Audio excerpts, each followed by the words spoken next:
time, allow me to start us off officially for this module 2, which is part of our four-part series in this training program of personal financial management. In this module, we'll be learning all about financial goal planning. So we look at the intricacies of how do we go about setting smart financial goals. What does the time value of money look like? What would be the value of 1,000 shillings in the next 10 years? So it's going to be highly mathematical. I encourage all of us to have a calculator on the side, in addition to the notebook and pen, because now we're going to delve into the practicality of things.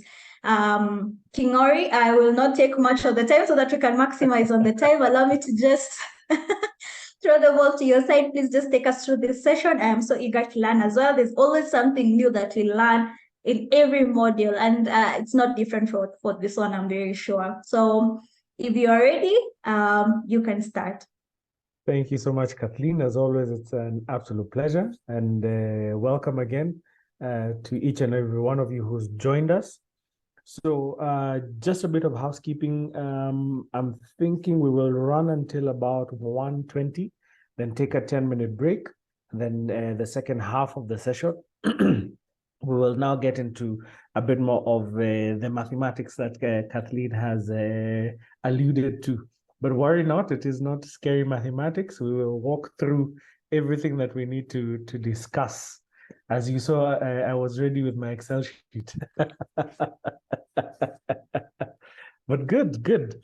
So what I'll do, I'll jump right into the a recap of what you were looking at, and really, it's for us. What is critical is about your mindset. And we want to be able to get you to a place where, one, you're questioning, why do I spend the way I spend? Yeah? And that's really the whole purpose of taking you through this program, and even the structure of the program is to begin to ask yourself, why do I spend on the things that I spend? What is that motivation? Is it a feel-good factor? Is it keeping up with the Joneses? But also, as we begin now to get into the whole conversation of financial goals and investments, we also want to get you to begin to ask yourself, what is my purpose? What's the thing that drives me? When I sit and close my eyes and I think about my life, what is that? So that your wealth creation journey is tied to your investment journey. Many times we run and invest, and the asset in and of itself is the goal. And the challenge is it becomes a square hole, a square peg that you need to put in a circular hole. Yeah, because you're trying to get this investment to work for you, as opposed to where we're saying, I want to retire, I want to give to my community, I want to go into business. Yeah, Peter talked about retirement and putting that into perspective, because there's certain investments that work depending on where you are, and we'll have a bit of a conversation around that today, so that then your assets work for you, as opposed to you now forcing them and hoping they will work for you. And we begin to challenge, why do you own what you own? And I love Njoki began the conversation around the difference between a budget and a balance sheet. And we'll have a conversation around, what do you own? Yeah, and how does that play into where you are in life and the things that you require? Consistently through this conversation, we'll be talking about retirement as our key goal. And even if it's not number one, it needs to be at least your top three, one of your top three goals, because it is one of the things that is inevitable for us. Yeah, it is inevitable for each of us. So it's a question of when. So it's going to be a primal focus of our conversation today, and how you can begin to think about it and prepare for it. So once you shift your mindset, part of the shifting is also to question, where does my money go? And that's the importance of tracking. Yeah? many times we don't appreciate where our money goes. We had a conversation with a lady, and she was saying, look, I'm not an exorbitant spender, but I don't seem to have money at the end of the month. And when she began to track, is when she realized she was spending close to 30% of her paycheck on money for family. Now, at no point did she ever send 30% of her paycheck home. However, little payments here and there. The cow needs this, dad needs to, mom is attending my cousin there's a wedding, and these things were a dream. Yeah, same story that I went through. So now you begin to understand where your money is going. And once you begin to understand where it is going, then you start asking yourself, what do I do? Can I change my spending habits? And sometimes, as we'll have a conversation later, it's not so much about cutting. And I usually like to use this analogy. This whole program is not about a diet. We're not saying cut, never do. No. What is important to you? Be deliberate about it. Yeah, family is important for you. Be deliberate about it. Going on holiday is important. Be deliberate about it, so that you're putting the things into your budget that are important to you, that are aligned with your purpose. And then the journey begins to make sense, and you have the strength to go through. Many times when you talk about why some of these programs fail, it's because it's one size fits all. What we're putting to you is this is a very personal journey, and not only personal, it's tied to your ambitions, your purpose. Yeah? And so once we begin to look at why do I spend the way I spend? Where is my money going? We can then begin to see, how do we rationalize? What do I change? Yeah? Because the other thing a reality we're dealing with is the vast majority of us are not looking to are not going to win the lottery. The vast majority of us are not going to get an inheritance that will change our lives. So what we have is our paycheck. That's the tool we have. That's the income we have. That's what we are going to use. Yeah. And so once we're focused on that, then we're able to see, what do we do? We'll also be talking about your balance sheet. Now, your balance sheet looks at what you own, what you owe, and what is left over, which we call net worth. And the conversation around that will be, what is an asset? And how do you finance these acquisition of these assets? And we'll talk a bit about debt. But importantly is to ask ourselves, does what we own actually help us on our journey? Yeah? And to get away from the emotionality of owning. I come from a community where we own land because we own land because we own land. But to get away from that emotionality, so that then the asset is a tool on the journey. The asset is for facilitating my financial journey, as opposed to being an end in and of itself. We'll also be asking the question, your paycheck is your paycheck. I mean, the reality of it is you're not going to be paid what you think you are worth. That's the reality for all of us in an employment setting. And there are certain situations that may arise where you're unable to get additional income, or your expenditures are such that you're in a pressed position. So the question becomes, what can you do to unlock? Is there something you can do within WFP? For example, can you go into a project where there are additional allowances, or you get into a space where you begin to look at what skill set can you acquire, additional skill set or new skill set that you can acquire. There's a gentleman I was speaking to and he was looking to retire. So what he began to do is to take company secretarial courses. Mind you, he's tech background. So what that did for him is it enabled him, in the time he was still employed, to acquire certification, to gain experience, and also develop a client base. So by the time he transitioned out of the organization, he already was somewhere. Yeah. It could be, do you have a skill? Can you bake? Can you play an instrument? Can you speak? Can you write? Can you draw? And look at what you can do. Can you vlog? In fact, one of the interesting gentlemen I follow on YouTube, I think his 9 to 5 is a purchasing officer, but his weekends are spent doing travel vlogs. Are you able to do that? So that then you're looking at ways you can complement the income you have. Yeah? Or is it people you know? Who is in your network? And how can you use them to help you show up your income?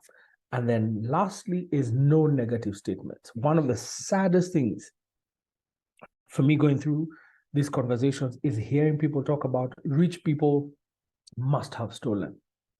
The person who will drive a Mercedes is that person. People who go on holiday are wasteful. The tragedy for many of us is once we get into that negative space, we get stuck. And once you're stuck, then your goose is cooked. And it's an excellent point to segue into this conversation or this story by Edwin Barnes. So Barnes had a deep desire to work with Thomas Edison, not for, with Thomas Edison. So he was like, look, I need to find him. I need to engage with him. Now, a couple of things were not working for him. He really didn't have an invention per se that he could put on the table. 2, he didn't have resources to enable him to travel. 3, he didn't know Thomas Edison or have a network so that he could be able to engage him. So he purposely like, this is what I want, and he went for it. So off he goes. Gets to the train station. What does he realize? He doesn't have enough money to pay his way. So what he decides to do is to take a carriage. Yeah. Take a carriage. Thank you, Hanan. Greatly appreciate. Yeah. So he decides to travel as luggage. And when he arrived, Thomas Edison is like, dude, he looked so bad that he would not have given him a second chance. However, there was something about his determination and the look of determination he had. So Thomas said, look, come in, you figure out something. So he's in that space and he decides, the invention space is not quite what I'm good at. Why don't I explore sales? Now, it so happened, Thomas had come up with a dictating machine. And all the other salespeople were like, no, this thing is not going to sell. So what does Barnes do? Looks at it and is like, this is an opportunity. And I think I can take it up. And sure enough, he took it up and he did so well. He got a national distribution contract. Now, there are many things we are going to discuss today. There are many spaces that you're going to be in. There are many things that will stop you. It could be time. It could be level of debt. It could be when we look at the numbers and you feel, hey, I'm not able to. However, the decisions you make to cross over like Edwin did, push through, are the ones that are going to make a difference for you. Yeah? And so a big part of our discussion is going to be built around getting us to push through, getting us to see, okay, if I need an inordinate amount of money to be comfortable in retirement, but how can I do it? Yeah, I may not have all of it, but how can I do it? And that will be the purpose of our exercise at the end. We will look at the reality, we'll look at the figures, and grapple with them. But inevitably, at the end of the day, is to see how we can overcome. Yeah, how can we cross over? And so that we are looking at solutions and pushing through the things that would cause us to hold back. Good. So I want us to do a bit of an exercise as we get into the conversation of financial goals. I want you to drop in the chat 2 things. One, what does retirement look like for you? Number two, what do you want to achieve in the next year, 2 years, in terms of a financial goal? So number one, what does retirement look like for you? Number two, in the next year, 2 years, what is the financial goal you're looking to achieve? So have a think through, and then let's put it in the chat, and we'll have a quick conversation around that. Thank you, Anan. Just seeing you're realizing just how much you have. And actually, that's the thing. Many times, we're very quick to rush to the negative. But many times you realize I actually have a lot. Yeah, I actually have a lot. Or that you're actually doing the right thing. Maybe you're already budgeting and you're putting your money away. You already have a savings plan. We talked to somebody yesterday who already has a second pension in place, and they have all these assets that they're juggling towards giving them that financial freedom that they're looking for. And it's good to celebrate these things and build on them. Yeah, fantastic, fantastic. Good. Ladies and gentlemen, I'm looking. Yes, good. I'm seeing when somebody begins to be honest. I like that. Thank you, Nunu. Okay, you want to save and buy a house. Great. Thank you, Maureen. Okay. Add an additional skill that you can monetize. Fantastic. Great. Anybody want to start a business? Anybody want to be a holiday buff like myself? Yeah. Yeah. Let's have a few more. I want us to have a conversation around them. Okay. I like that. Is that Dafin? Yes. I like it a lot. I like it a lot. I like it. Good. Let's get one more. Yeah. Nobody wants to start a business. Interesting. It seemed to have been a thread around everybody.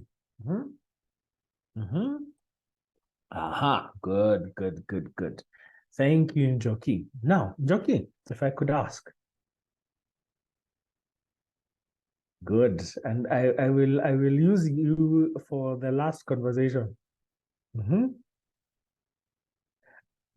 Peter, what do you mean putting new tires? What is tires? Peter, if you're able to unmute. Yeah. Yes. I mean, the vehicle tires were just like vehicles moving. Yes. Retiring for me is just removing the old tires and then putting a new one and continue. Fantastic. Thank you for that. Good. Thank you, people. I've seen. So I want to have a bit of a chat with one or two of us. Lina, Gigi, good morning, or is it good afternoon where you are? Good morning. Good. Tell me, when you talk about enough funds to travel and afford a good life, Yes. Where do you want to travel? I would like to be able to go mostly everywhere I wish my heart wants.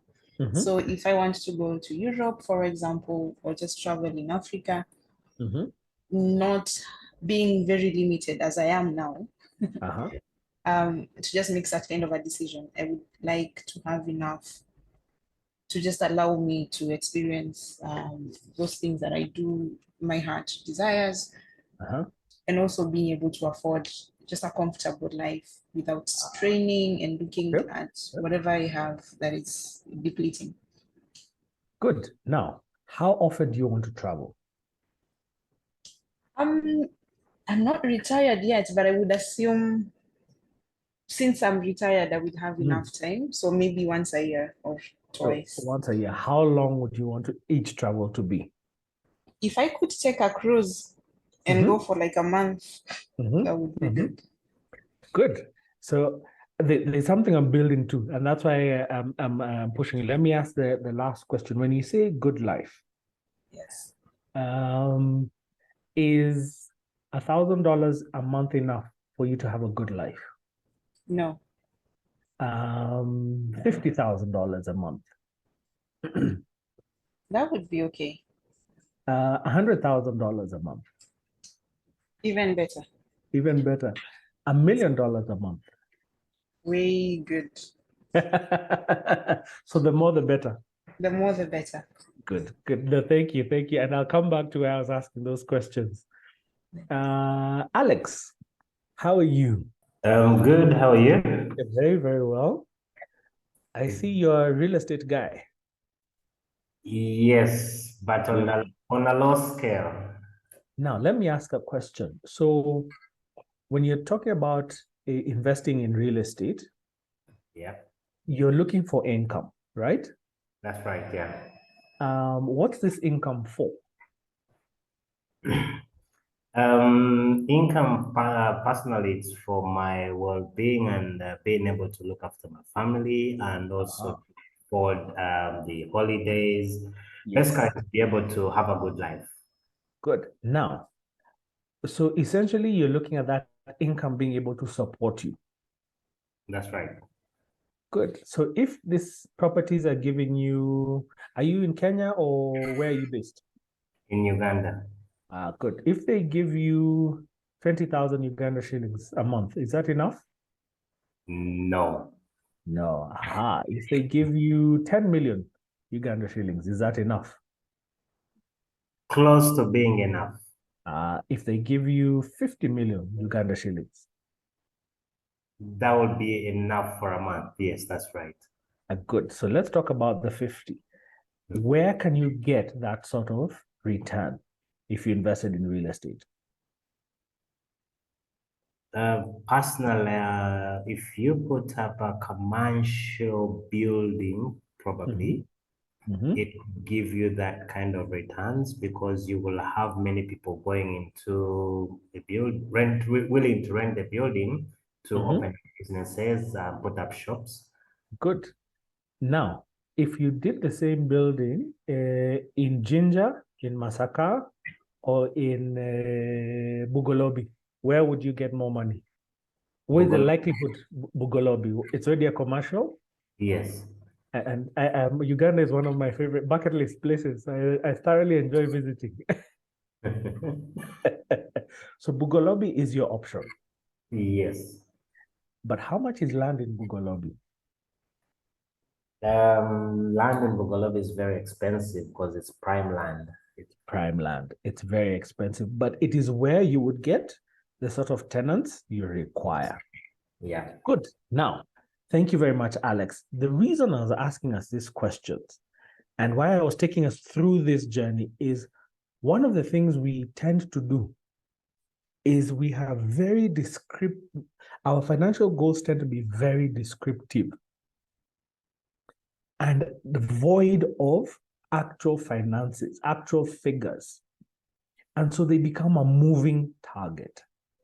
Yeah. And like we've talked with Alex, you begin to realize the investment, the business, the shares, the property, the land, that's not the focus. It is the income that you get from them.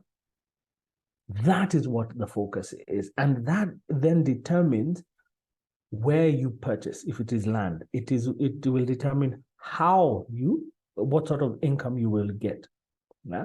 So we need to move our financial goals from being descriptive to having qualitative elements. And there are two very important qualitative elements. The first is around the figures, the numbers, because that is what helps ground you. That's what gives you a ballpark. That's what begins to help you frame. Secondly, timelines. When do you want to achieve this? When do you want to achieve this? And once you talk about when, then you also begin to see how do I achieve it? Yeah. And so when we approach it from that perspective, we are able then to have direction and purpose. Otherwise, then we're just shooting in the dark. Yeah. And we have a moving goalpost. Yeah. And so when we talk about land, okay, great. We have land, fantastic. Does it work for you? Does it work for where you want to go? Does it work for the things that you want to achieve? Yeah. If you're talking about a money market fund, great, you have it, happy for you. But does it actually help you achieve the things that you need? Yeah. You've gone and started a business and you're like, yes, this is the way to go, whatever it is. But you want the freedom. Now, the reality is, if you're going to start a business, you will need to be present. Because you're the one who'll be putting in the systems. You're the one who'll be developing it and getting it to a place where it is going. So if your desire is to be free, a business may not be the way you want to go. Yeah. So when we begin to set our financial goals, it's important because they give us direction. They give us purpose. Again, they motivate us and hold us accountable. Why?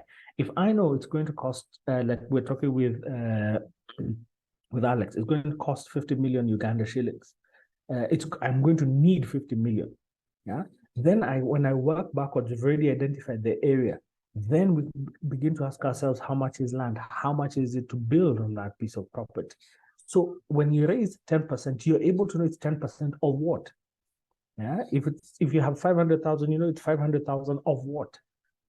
And it also keeps you motivated because you have a goal you're working towards. And as you make those steps, as you're progressing on that journey, you're able to see that I'm making traction. I'm getting to where I want to go, as opposed to having a moving target where if it happens, it happens. If it doesn't, it doesn't. And so you're sort of floating. Yeah. But when you have clarity, especially around timeline and amount, then you're able to be motivated and you hold yourself accountable. Again, we are looking at one of the key goals being retirement. And how do we provide for that retirement? And how do we have that financial security? And so it's part of the conversation about these financial goals is then what do we put in place so that I am able to take care of any eventualities? I'm able to take care of my bills. These assets that I'm acquiring are actually able to give me the income I need in retirement and therefore give me that security. Again, when we plan with retirement and we have that conversation, then it already enables us to play the long game. So you're looking at how do I build wealth over time? How do I build wealth that I can live on and leave for those who will be behind me? It begins to give us a very good foundation on which to look at legacy and building that generational wealth. And lastly, also, how do we manage unforeseen circumstances and things that may come up? And we'll have a bit of a conversation around that. So it's very important for us when we set these financial goals to move beyond just the description and now begin to get quantitative. Yeah. Now, that ties into this statement. We are where we are because that is where we have chosen to be. I was having a conversation with my wife on Monday evening because we got a letter and the rent is being increased where we live.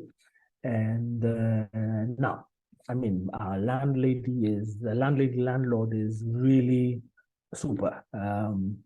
And we are not paying what we should be paying. And for something like 8 years, they have never pushed an increment. And so we started having a conversation around.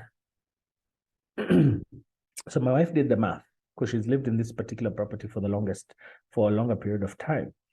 And she realized that she's paid the equivalent of the value of the home, of the apartment. And she was like, whoa. But it got us thinking that we need to get our own space. Now, here's a challenge. Where we are now is very comfortable for us. Yeah? Very, very comfortable for us. Thank you, Emily. We'll have that conversation. Yeah? It's very comfortable for us because we're paying less than what is in the market. We are enjoying the space because it's very convenient in terms of movement, and we can stay. And actually, one of the reasons why my wife has stayed there for so long is because it was very affordable and very convenient. Now, when we begin to have a conversation about getting our own place and what that looks like in terms of picking up a mortgage, it's a very difficult conversation, but an important conversation. And it's begun now to push us to be uncomfortable and to get into that space. Yeah? If we choose to just sit, yeah, and just cross our fingers and hope, we've made a choice. If we choose to take the step, it's an important one for us because one of the things we're looking at is how, when we have our own property, what can we do with it? Yeah, whereas rent is we are paying it. When we take up a mortgage, every payment we make, we will own a bigger piece of that property, which gives us an opportunity to have an asset we can leverage on for other things we want to do. Yeah, case in point, we want to retire at the coast. So how do we use this property to enable us to do that? Yeah. And so it's forcing us to begin to have a conversation about where we want to be and to begin to make choices around it, because we can be very comfortable where we are and we just stay there. And it's, let me tell you, I love it. And so for each and every one of us, we must appreciate that the decisions we make will place us where we are. Yeah? And the decisions you have made this far are why you are where you are. But also, the decisions you make are what will get you to where you want to go and enable you to be where you want to be and to do the things that you want to do and need to do. Yeah?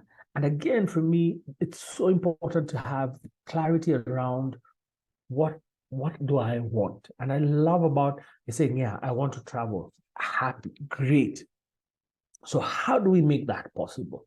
You have family you want to support.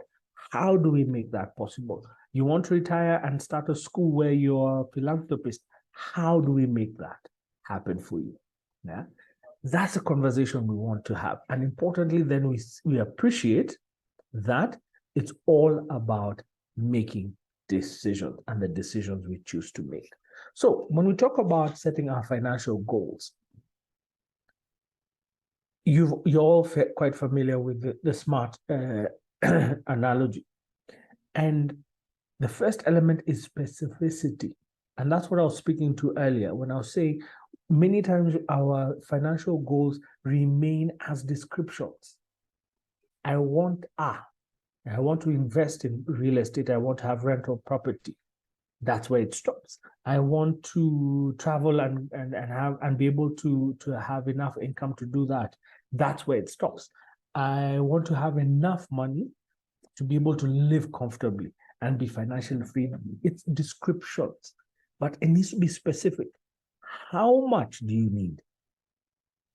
Yeah, on a month to month to be comfortable. Where do you want to retire? Yeah, the conversation I was asking, you want to go on holiday? Yes. How often do you want to go on holiday? Where do you want to go on this holiday? Because then that begins to give you a real tangible picture around what your goals are and what they will entail. And that ties in with measurability. Because then once you begin to quantify, you have a basis to measure, you have a basis to weigh, you have a basis to analyze, and you have an ability to engage with it. When we talk about achievability, it's really around, is it within the realm of possibility? But we push this further. Just because it's not achievable, and let me give you an example. So I want, like I mentioned to you, I want to retire south coast of Kenya, and I want beachfront. I'm a soft life guy. So a beach plot is about 50 million Kenya shillings, give or take about 500,000 US dollars. I don't have that money. Yeah, my friend, it's not going to happen. Yeah. So that means it's not achievable for me. However, by researching, by engaging, by applying myself, we've been able to discover that we can go and buy land 20, 30 kilometers away from where we want and wait the 10, 15 years up until retirement, so that becomes our investment that we will liquidate in retirement and have the cash we need to purchase closer. It may not be a beachfront, but it could be second row, it could be third row. Yeah, it could be beachfront somewhere else. And so what I'm trying to illustrate with the question of achievability is that just because immediately within your circumstances it's not achievable is not enough to dismiss it. You need to go a step further and ask yourself, if I get additional information, is it still achievable? Yeah? Are there things I can do to make it achievable? Are there opportunities I can take up? And I'll give you a good example. Today, with a machine and access to a laptop, you can purchase property anywhere in the world. You can invest on any stock exchange in the world today, sitting from where you are. Yeah, and all you will need is access to the internet, your machines, and some sort of payment, whether that's a debit card, your credit card, or you have access to your account. As long as you have a payment solution, you're going to be able to purchase an asset, any asset across the world. So a lot of things may seem unachievable, but the push is for you to explore and see, is there additional information I can acquire that will enable me to achieve it? Yeah? When we talk about realistic, for me, is alignment with purpose. Yeah, like I was saying, I want to retire South Coast. So a mansion in Dubai, Palm Jumeirah, a wonderful, yes, exciting, yes. But is it aligned to what I want? It isn't. Yeah. So the realism is tied around what? By purpose. And that's what grounds me. So that as I look at all these opportunities, they're able to say, I'm aligned, and therefore this is the way I want to go. Again, having timelines. These are very, very important. So that then I'm able to know, okay, I have 2 years. Peter talked about a year or so to retire. So he knows he has a year, and therefore there are certain things he needs to do. And for him, he may need to do them quicker, faster than somebody else. So having a timeline is very, very important. And this whole conversation goes into quantifying, giving substance to your goals, to those descriptions. Then you now are able to have something you can hold and manipulate and begin to see what works, what doesn't work. What do I drop? What do I do? Yeah? And then every other conversation around your wealth creation journey then is tied to a tangible goal and a smart financial goal. So let me just pick up what Emily put up. If one wants to undertake a project, is it wise to depend on investing income from salary and go slowly, or better for bank loan, even if the interest is high? So Emily, there's no hard and fast rule, because either work. And when we talk about debt, debt is for the acquisition of assets, and assets generate income. So in the first premise, if you're going to finance it through debt, then you need to ensure that the income you get from the project is significantly more than what you're going to be paying in terms of interest. Now, For example, in the Kenyan context, that can be a bit tricky because our interest is quite high. So the question would then become, post-construction, post-development, is the income I'm going to generate going to be significant enough to warrant taking the debt? Yeah. If it isn't, then your first option, like you put it, build slowly and work slowly towards saving, and then using those savings to support you. The thing about debt is that it enables you to have a lump sum quicker. And it enables you to deal with things like opportunity cost, because as you wait, the cost of transaction, for example, goes up. The cost of land, if land is one of the things you need as an input, will be going up. So debt enables you to do things a lot quicker because it avails a lump sum to you. However, there's a price that you pay for that. And so it's just to weigh what you're doing with the money. What sort of return is it going to bring? Yeah. And once you have that conversation, then you're able to weigh what's the best option. And again, it could be a mix of savings and the debt. Yeah. And you'll also have a conversation around debt in and of itself.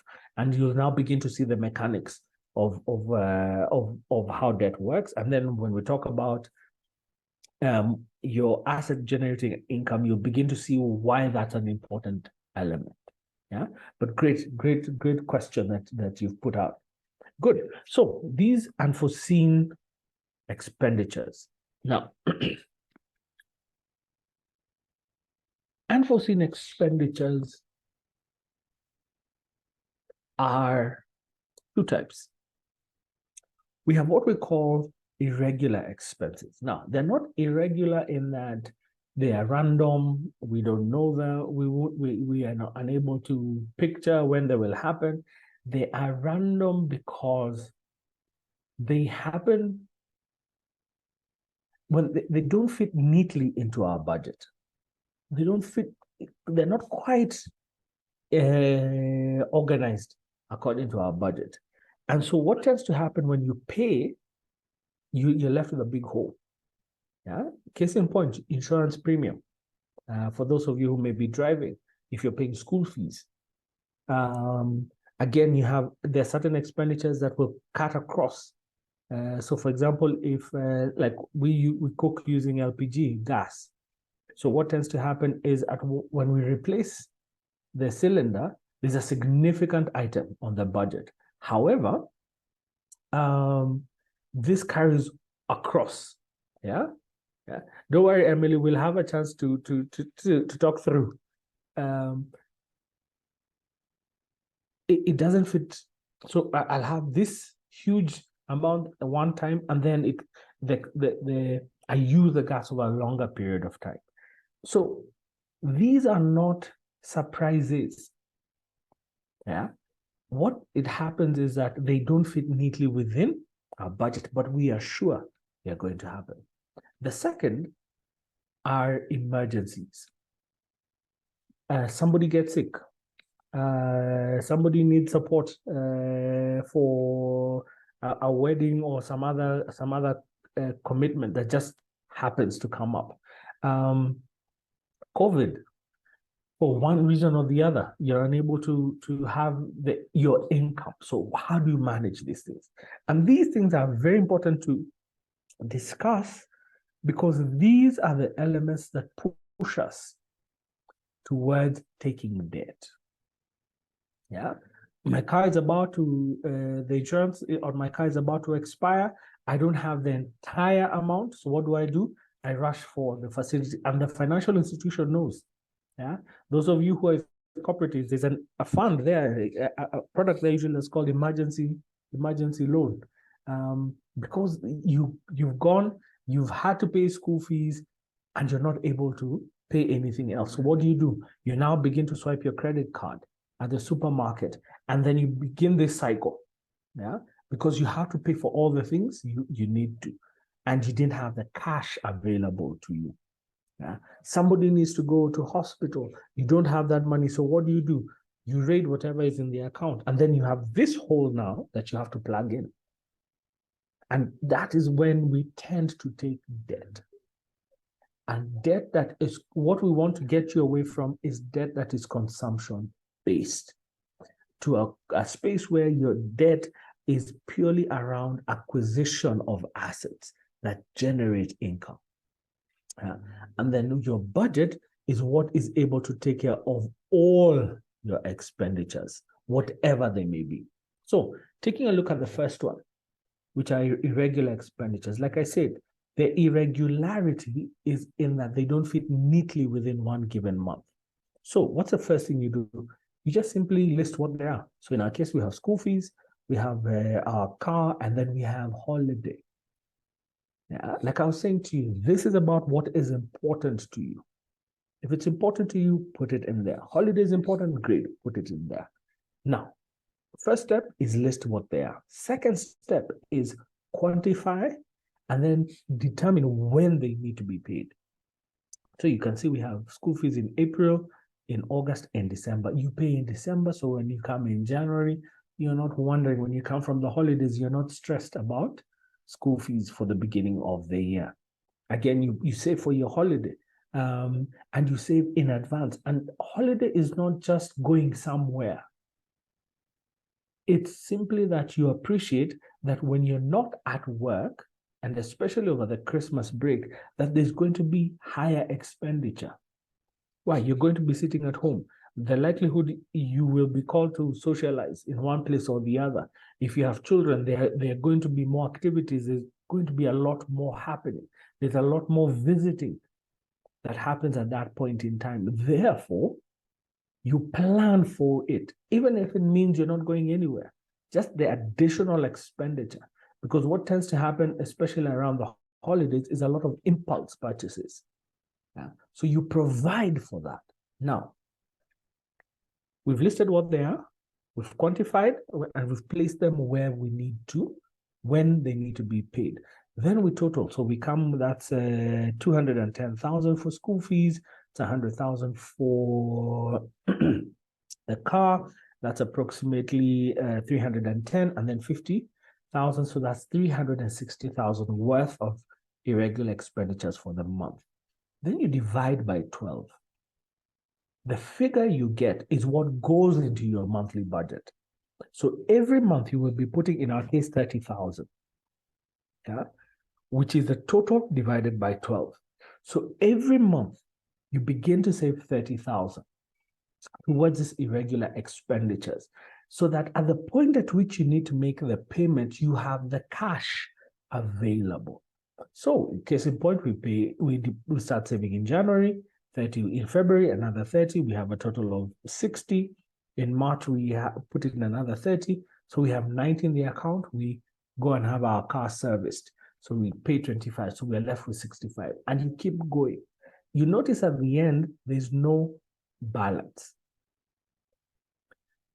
This is not a savings tool. This is simply a tool that enables you to have the cash available when you need to make the payment. Now, any surplus that would be there is because you got a discount. If you pay early, you are able to get some sort of rebate or a refund. That's what would cause for there to be a surplus. But over and above, there should be no balance there, because this is simply a way of enabling you to have the cash you need when you need it. So that now, instead of running to get the credit facility or running your card, you actually have the money. Again, it's not to say credit card is bad. No. Now your credit card becomes a tool of convenience. Yeah? It becomes a tool of convenience. It means instead of carrying the cash, you have the card that you can utilize to be able to make the payment. But you have the money, the liquid cash available to settle that credit card payment within the shortest period of time. Yeah? So your credit card becomes manageable. It becomes a tool of convenience. And as opposed to just being now a source of cheap, or not even cheap, as being a source of money to plug the hole in your budget. Yeah. So the second element is our emergency fund. As I mentioned to you, With this, we're looking at a situation you're not able to earn an income. But we've seen people who've expanded this to situations where, like, somebody wanted to do a master's and the organization was not going to give them any income. So therefore, they were able to extrapolate so that they had 2 years worth of their income saved up. And so they went to their master's and they were still able to sort their life out. So one of the first important elements about this is, how much does it cost you to be you? That's the first premise we need to be clear on. Because what we want you to be able to do with the emergency fund is to have at least 6 months worth of the money you need to survive. You pay school fees, you put fuel in the car, you're shopping, you're buying your newspaper, do you have family you're supporting? To be able to do those things, we want you to get to a place where you have a pool of at least 6 months worth of those expenditures. Why 6 months? We find that 6 months is enough to get the shock, to process and begin to do something. Yeah. So it's a safe enough period. Now, it's not to say that you stop at 6 months. If you want to push it further, by all means. But for us, 6 months is a good benchmark. So we take our example here. It's 100,000 Kenya shillings, or give or take $1,000 every month. And that means paying my bill, whatever bills, electricity, whatever it is I'm paying, I need 100,000. So my target is 600,000, 6 months worth. Yeah. Now I go through my budget, I look at my expenditures, and I'm like, look, I'm able to put away 17,000. So every month I put away 17,000. At the end of the first year, I have 204,000. But my target was 600. So I have a shortfall. So when I cross over into the new year, yeah, I start where I have stopped. But you notice in our second year, our monthly lifestyle is actually a lot more. Anyone want to hazard a guess why? Anyone want to hazard a guess why? Inflation. Fantastic. Thank you, Daphne. Inflation. Remember, you want to have the same level. Yeah.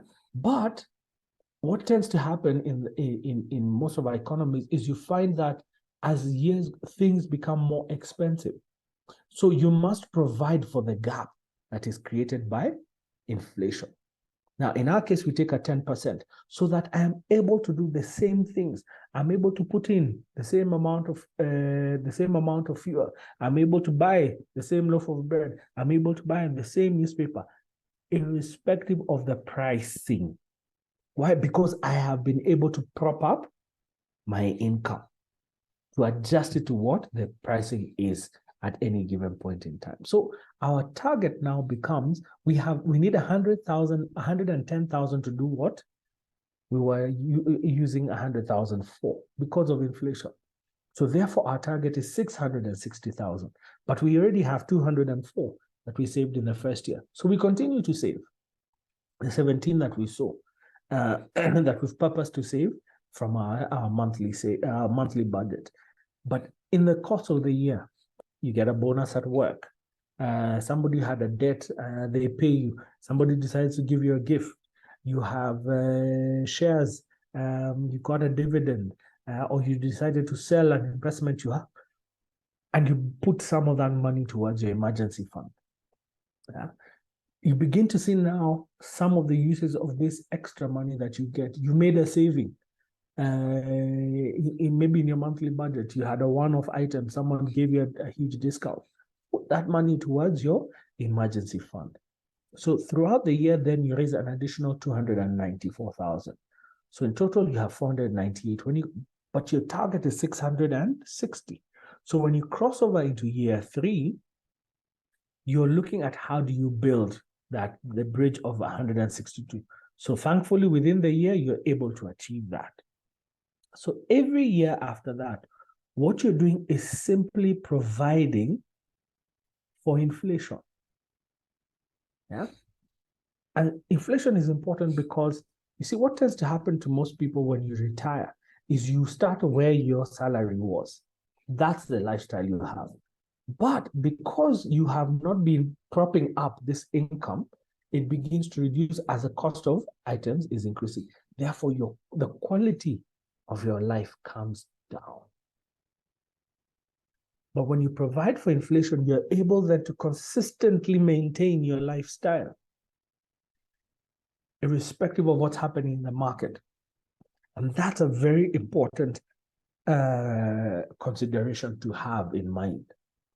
Now, as we talk about that, you notice at the end of the year, year 5, we have 878,000 Kenya shillings. That's about $8,700. That's a lot of money. Yeah, it's money that you can begin to say, hey, why not? Now, here's the thing. What's the purpose? The purpose of this money is an emergency fund. It's to take care of emergencies. So 2 things are critical. One is access. I must be able to get it as and when I need it.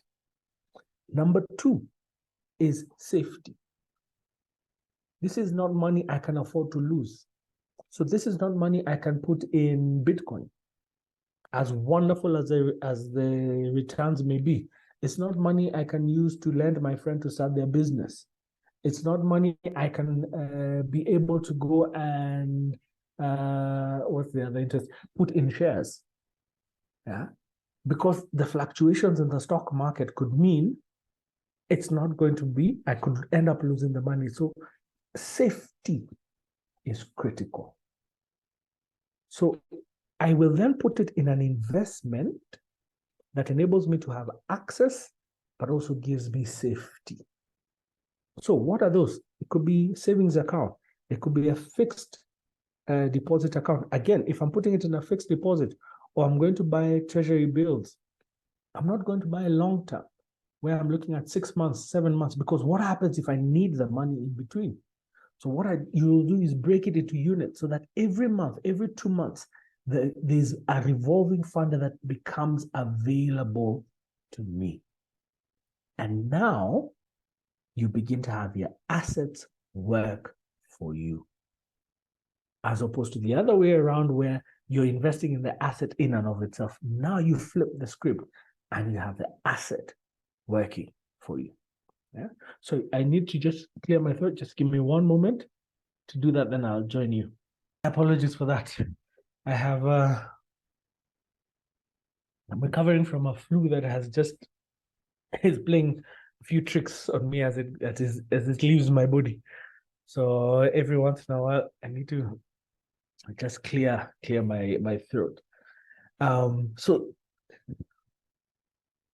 you now begin to see how your need, your goal determines where you put your money. Yeah. And that's a critical. So we've looked at those 2 elements. We've looked at an irregular expenditures fund that enables you to have the cash as and when you need it. And secondly, an emergency fund that enables you to have cash to deal and cater for any emergencies as and when they arise. But also it begins to give you the foundation of building your assets. Good, definitely, yes. Are money market funds safe options for emergency funds? Yes and no. So what you need to interrogate is especially around the safety element. Are they able to do they have a capital preservation element to them? If they do, then great, go for them. Because one of the beauties about money market funds is that they tend to be very liquid.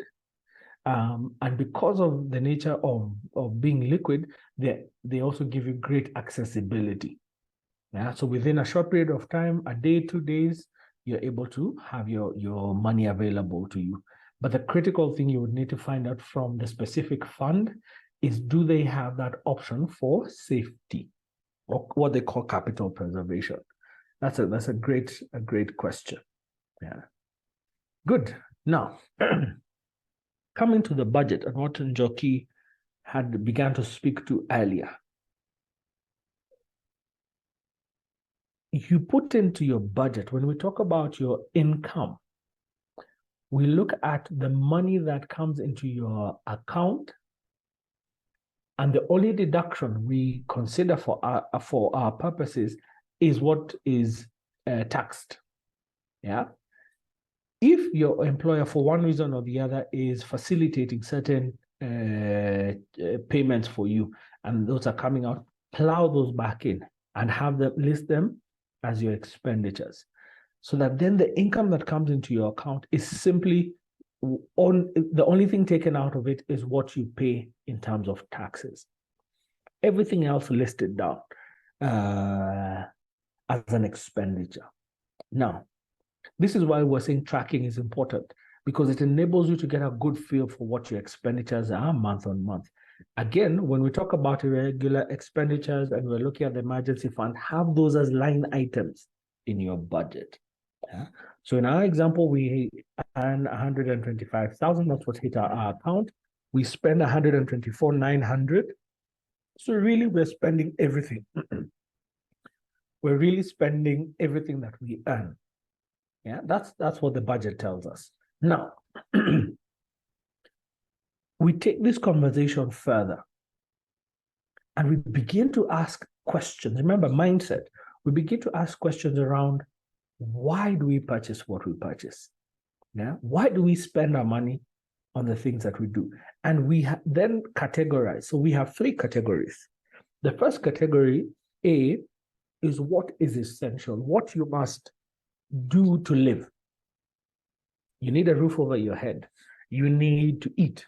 You need to meet your obligations. So if you're paying school fees, if you have debt that you're servicing, those are critical expenditures and they are commitments that you must meet. Those are essential. In many ways, they are stuck in stone. Sorry about that. They are stuck in stone. The second category are what make life comfortable. You need to socialize. Yeah, we are all social creatures. You need to groom yourself. You need to participate, whether it's in charity, what the things that make you you. Yeah, so they make life comfortable. Then you have everything else. Now, how do we then begin to explore this? One of the things we said is you need a roof over your head. Now, as a single person, do you need a 2-bedroom house, a 2-bedroom apartment in a leafy suburb? What do you need? Yeah, I had a colleague who had a 2-bedroom house because the 2nd bedroom was purely for her shoes. Like, yeah. Yeah. When we talk about food, you really just need 2 meals a day. We can have a debate about what those 2 meals are, whether it's breakfast, lunch, breakfast, dinner, lunch, dinner. We can have a conversation around. But in essence, we can agree you need those 2 meals. But if I'm doing lunch and dinner, can the lunch I carry to the office be last night's dinner? So that I'm cooking once and I don't have to incur an additional expense. Or can I go to the supermarket and buy items for breakfast so that when I get to the office, I have carried my breakfast with me and I'm not buying? Can I buy in bulk? So that then I'm not having to go to the supermarket every so often. Why? Because every time I go into the supermarket, there's a temptation to pick up something, whether it is an offer or just, like, I'm a chocolate guy, so you can imagine the amount I spend on sweets. Yeah. So like, for example, one of the things I have started doing is I go to the supermarket once, and then at the beginning of the month, I buy my supply of chocolate so that I'm not consistently going to the supermarket. Yeah. So you begin to ask, why do I need to? Why do I live where I live? Why do I incur? I'll give you another example. So my folks watch their church channel and the local news. But I was paying for cable TV and I was also paying for the internet. And it didn't make sense. So I went, bought a device, made their TV smart, and they're happy. Yeah. And they're more than happy. But it saved me the money I was paying for cable TV. So you begin to ask yourself, where do I do it? How do I manage that? Yeah. Maureen, to your question, yes, it's not part of this particular example that we have, but when you do your budget, ensure that you have the emergency fund and your irregular expenditure saving as part of your budget, because they become line items. And importantly, they fall within the A category. Yeah. So when you do your budget, ensure you have them listed there. Yeah. Great. Now, we've talked about the saving element. However, you can decide that you're going to spend more.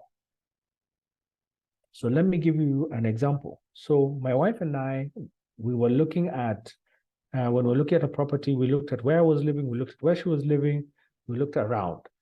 Now, for the same amount that we pay for an apartment, if we moved 10, 15 kilometers away from the city, we would be able to get a mansionette, yeah, a bungalow, own space, own compound, and actually pay less in rent.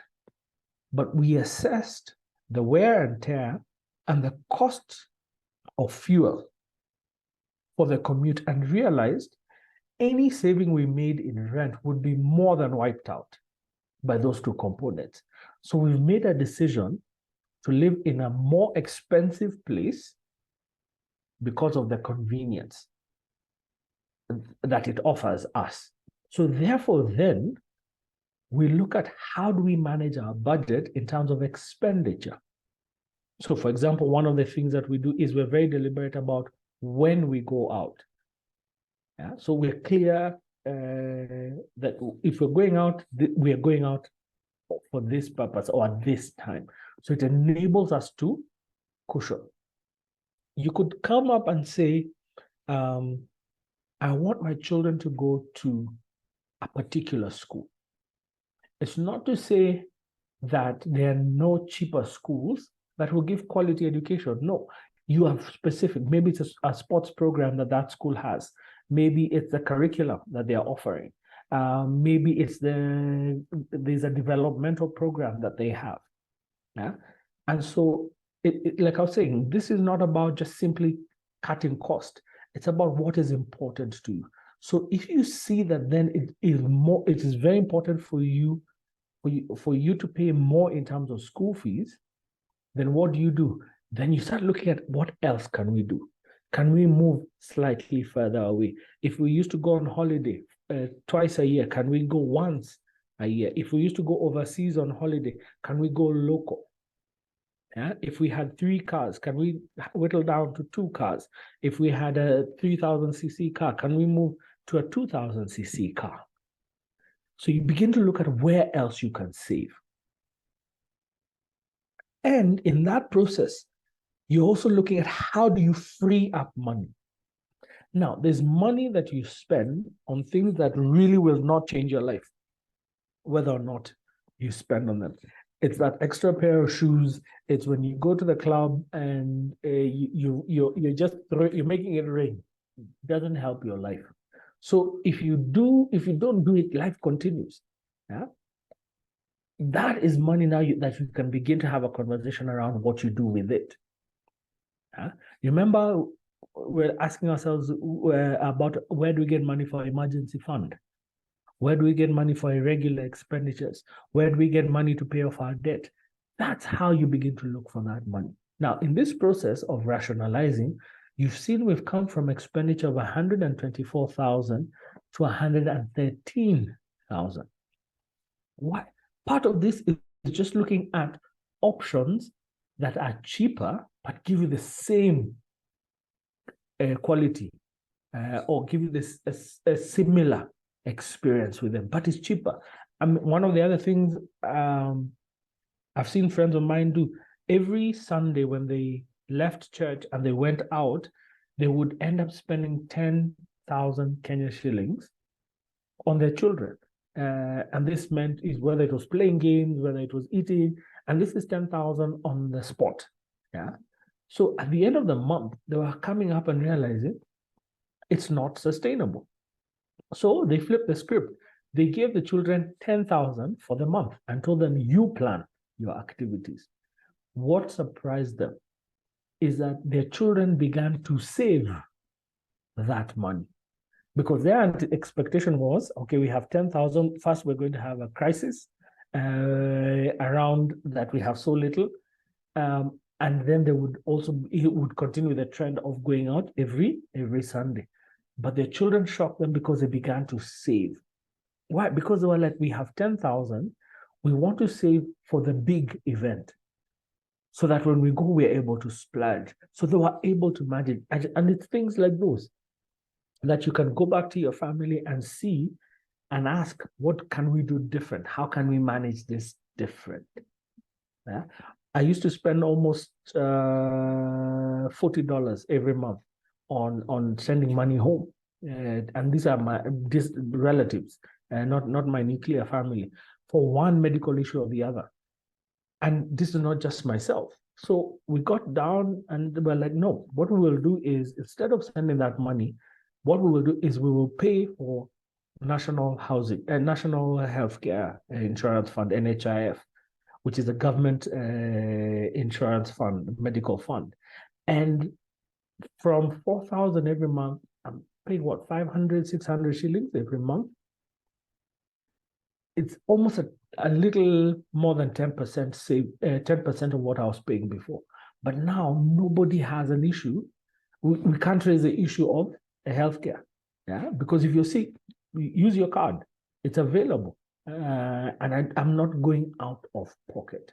So you begin to look at what are other options, what are solutions that will enable you to achieve what you need.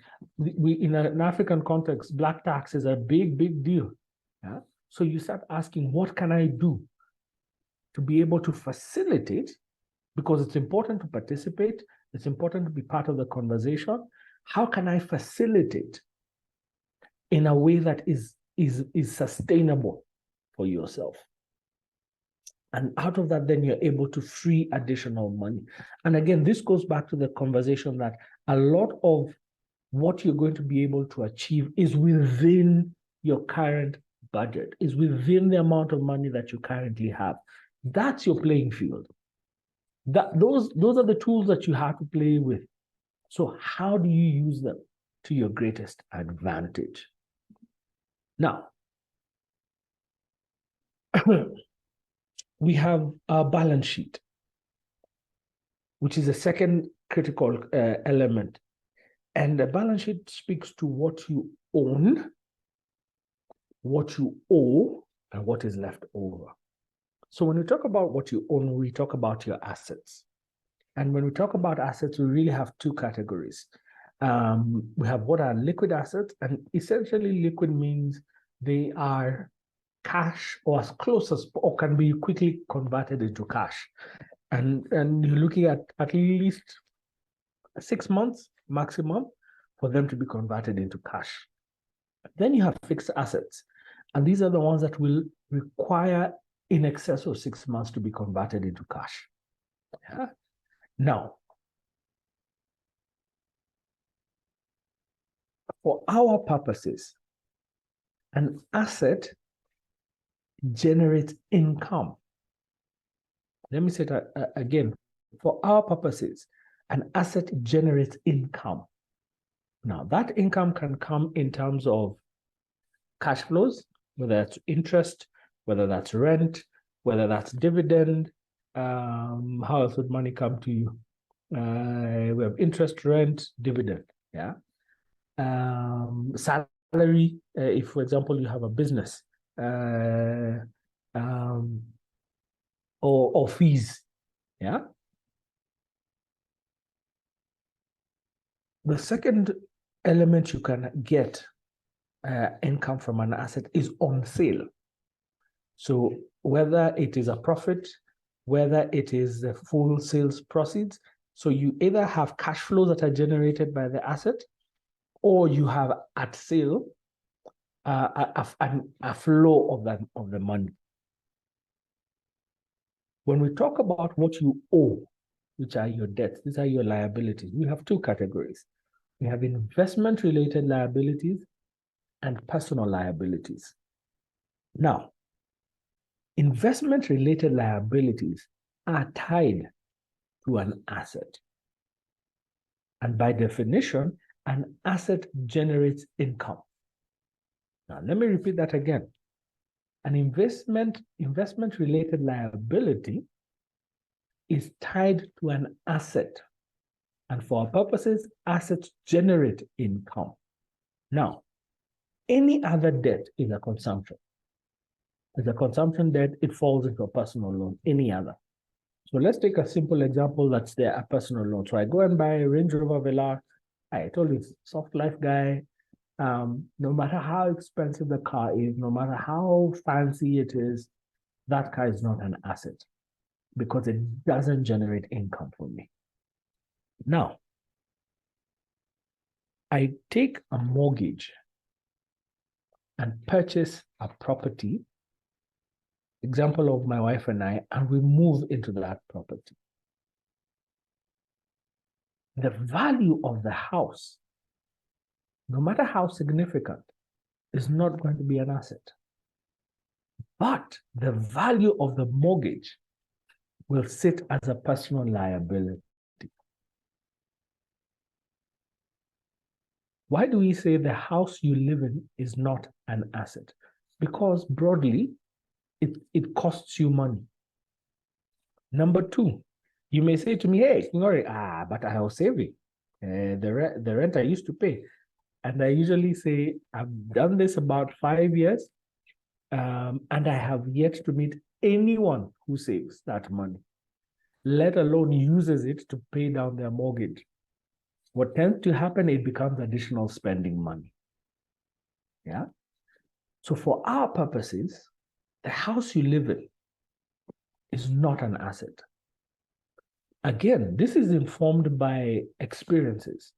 We spend an inordinate amount of time, effort, resources on this one item.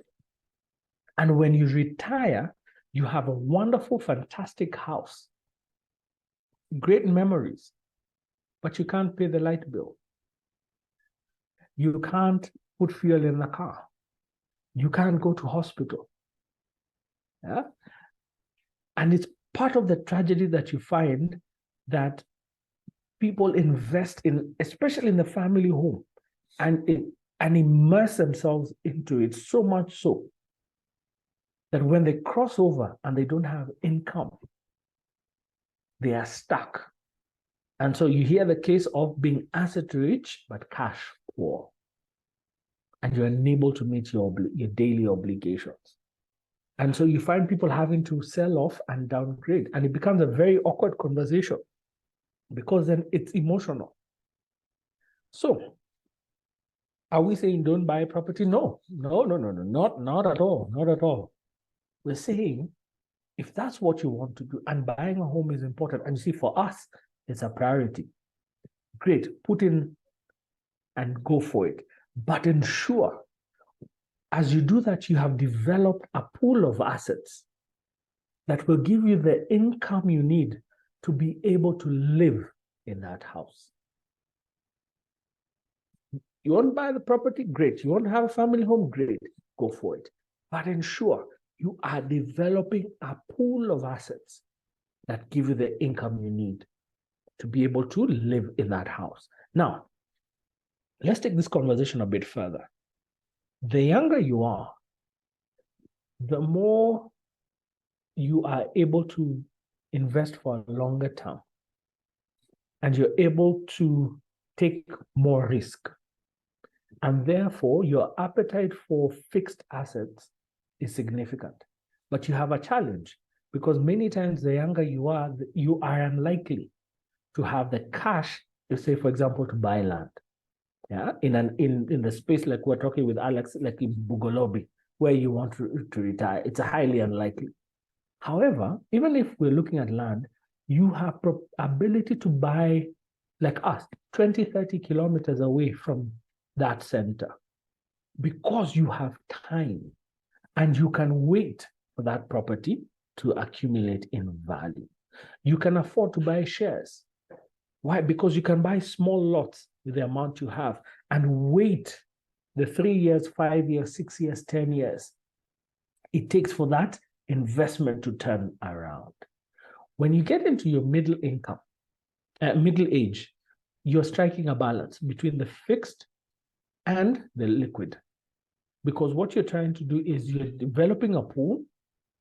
So you probably have a property where maybe it's even where you're staying. You're trying also to put something down towards your retirement, but also you have obligations that you meet. So you need some level of cash flow. But because you have a salary, you're able to sort of balance. And you don't have to have too many of the other. But when you cross over into retirement, the one thing you need is income, and importantly, to replace the salary you are getting.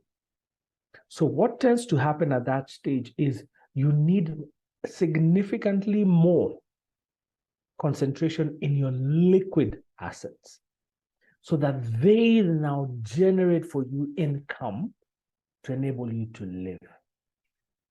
Fixed assets in retirement are a dicey play because unless they're generating for you income, they tend to be a burden.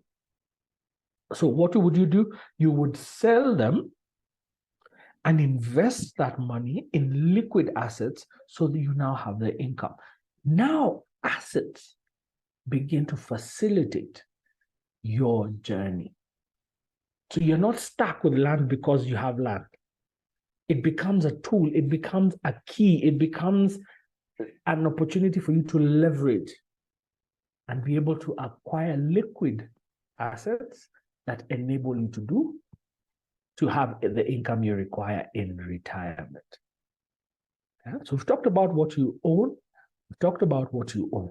Now, if you had to pay everyone you owe, if you had to sell everything you own to pay everyone you owe, what would you be left with?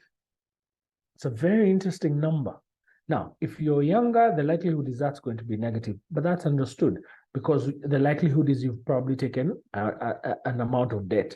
But as you get into middle age and you cross over into retirement, that number needs to be positive because it speaks to how would your assets help you? How are they helping you? How are they facilitating the things that you want to do?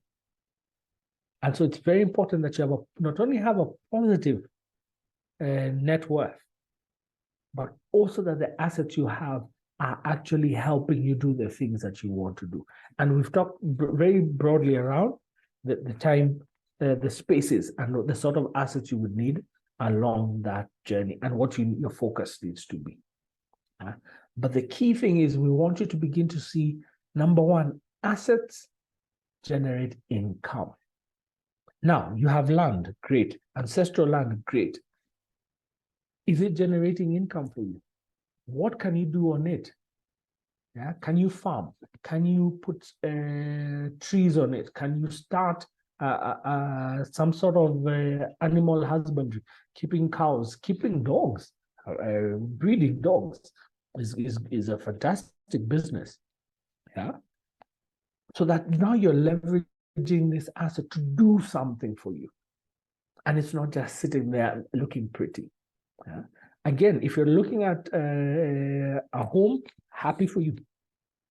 But ensure you're also building assets to enable you to have income from them to live in that home. Good. Are we okay until there? I'm hoping it's making sense. Yeah? Good. So as we get ready for a break, I want to share, I sort of lay the foundation for our next section. we'll be looking at time value of money. Money generates value or has value over time. Thank you very much, Isaac. Firstly, because of inflation. What do I mean? Today, and I'll give you an example of my own life. When I started buying bread, I was buying bread at 5 shillings, about a 500-gram loaf of bread. In my teens, that came to about 10 shillings. When I began to afford to buy my own bread, it was sitting at about 40 shillings. Today, it sits at about 60 shillings. Now, give or take 100 grams, it's the same loaf of bread. But I've moved from 5 shillings to 60 shillings. So in between here, my loaf of bread has not changed. Yeah, if anything, it has actually reduced. But that aside, I actually need more shillings to buy the same loaf of bread. That's what inflation does. So now my shilling is not a shilling. And if I'm going to be investing, if I'm going to be growing this shilling so that I'm able to have the same value, it needs to grow at minimum the rate of inflation. And at that point, what I'm doing is I'm simply storing value. I'm simply saving. The minute I go above the cost of inflation, then I began to talk about investing. So inflation in and of itself means that a shilling is really not a shilling in the future. There's an element of I need to consistently top up so that the value is intact. A second thing is risk. And risk, there's risk around my appetite as an individual asking already, how much risk can I afford to take? So we're looking at an emergency fund. I cannot afford to take risk with an emergency fund. So therefore, the investments I look for must give me security. But a second element of risk is that I need to be compensated for the time this money will be away from me, but also in comparison to what else is happening in the market. So let me give you an example. I want to put up property. Let me pick on Alex's example. And it's not to say that's not the route to go, just using it for illustration. In the Kenyan context, rental property will give me 6-7% return. This 6-7% requires me to undertake a search to buy the land, and that has its own challenges. To build, that has its own challenges. If I'm buying a finished product, that already has its own risk elements.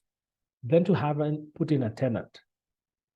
And even when I put in the tenant, there's no guarantee I will have a tenant 100% of the time.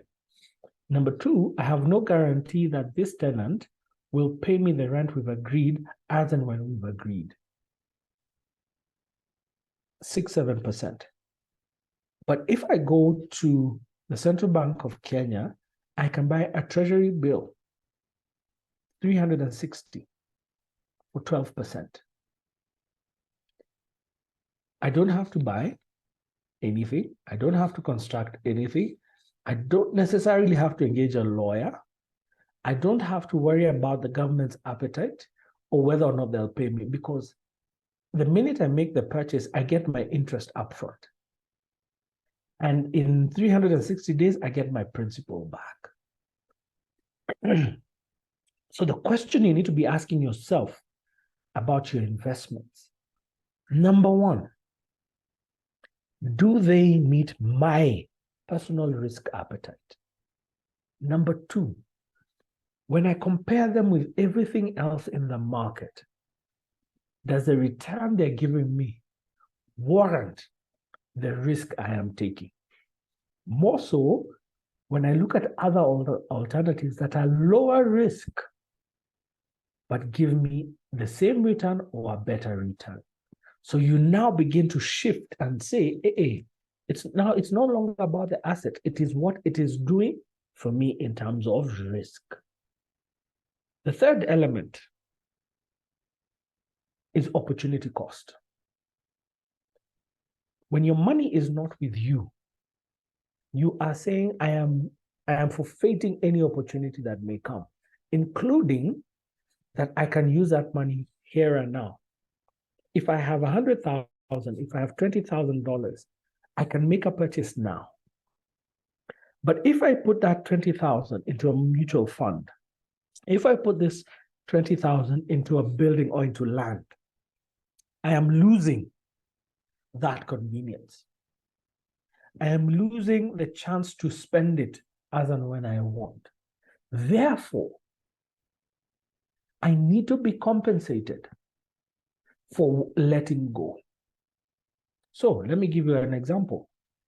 Someone comes to you and says, I want you to invest in my business. I'll give you 15% return.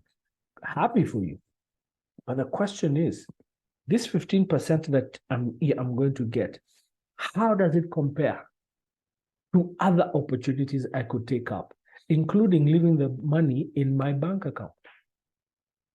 So you begin to ask of your investments, what sort of return are they able to give to me? And does that return work for me in terms of letting go of my money, in terms of the risk, my personal risk appetite, the general appetite in the market, and return other investments are giving? And thirdly, is it ensuring that at a minimum, I am able to maintain value? And maintaining value means what? That it's giving me a minimum that factors or takes care of inflation. So in that respect, a shilling is actually not a shilling. And you want that to grow that over time. Now, there are three ways we can make or create wealth. The first is, I have an amount today that I want to grow into the future. So I want to buy land today. My land costs 1 million shillings. What will it be worth 5 years, 10 years, 15 years from today? I have been able to save, and I have put together a pool of 20,000 shillings, $20,000.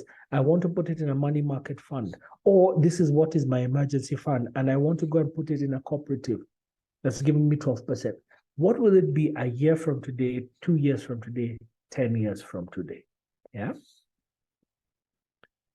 The second way is, we know what we want to achieve in the future. Yeah. Conversation we're having with Alex, where we're saying we want to buy that land in Bugolobi.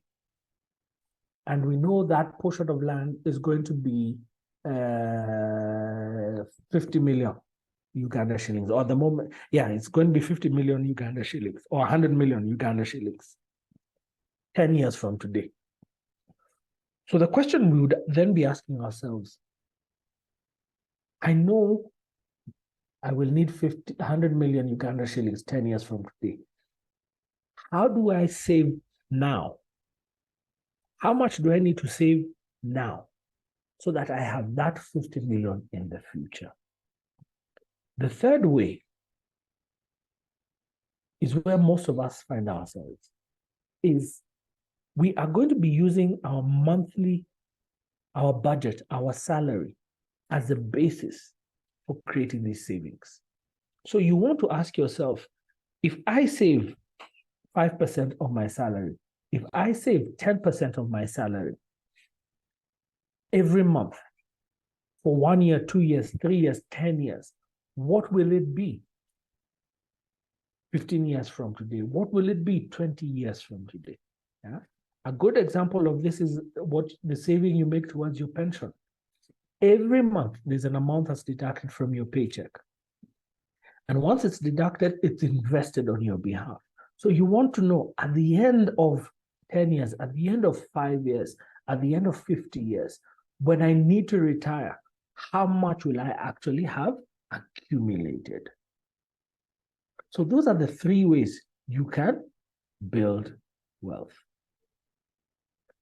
An important conversation around this is the whole question of compounding and how compounding can enable you to exponentially grow your investments. And when we talk about compounding, what we're doing is we're looking at today and extrapolating from today into the future. And we're asking ourselves, if I invested today, what would it look like? But as I invest, if I continue to add to my investment, what will it look like? And when we talk about compounding, let me just share something with you. The beauty about compounding, so I'll give you an example. You have 100,000 Kenya shillings that you invest today. At the end of the period, you will have generated, at 10%, you will have generated 10,000. That's interest. When you cross over into the second year, you have the 100 that you invested, but also the interest that you earned. And the two earn. So the initial 100 that you put in and the 10 that you generated from that investment earn. And you have this pool where your interest is earning interest. The return you have generated is also generating a return. And that's the power of compounding. Now, the investments that will not do that for you. Yeah? Case in point is if you get into a money market fund, if you buy shares, if you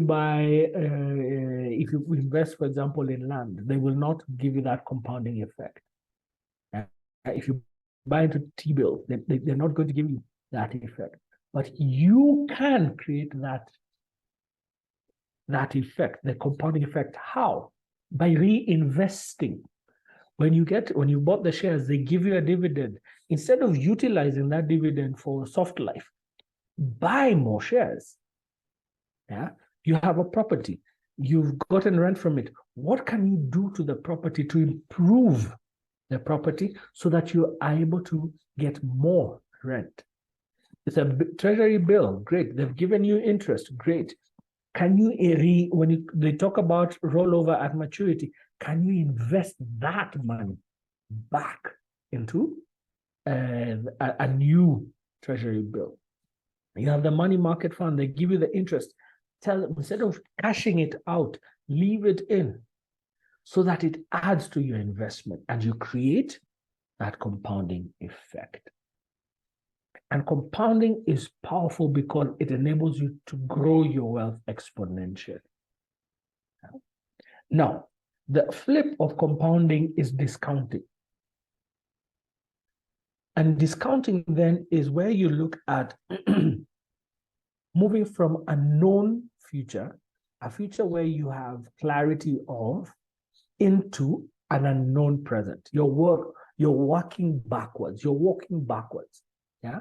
Our case in point is we know how much land in Bugolobi is going to be. We need 100 million. So we're asking ourselves to be able to have 100 million, 10 years, 15 years from today, so that we're able to purchase that land. What will I need to put in today? That's called discounting, where you walk backwards. Yeah? And the value you get today is called the present value. The value that you have in the future is called future value. So I want us to stop there. We take a 10-minute break. And when we come back, we will now delve into looking at a few numbers. So it's now 1:11. So let's be back at 1:20, and then we'll jump into the next phase of the conversation. Great. No worries, Maureen. Let me do that for you. So see you in 10 minutes time. So as we come back in, we have 1 or 2 minutes. So just drop me an emoji to let me know you're back. Emily, we will tackle your question around the debt in a few. And also I saw Nunu had put an interesting comment around retirement not being a focus, but we'll have those conversations right away. So as you join in, please just drop me an emoji, and I will know you are back. And once we have a few, then we'll be able to jump right back in. Thank you, Nadine. Greatly appreciate. Good. Thank you, Hanan. Okay, anyone else? Let's do like another 2 more. Thank you, Joki. 1 more.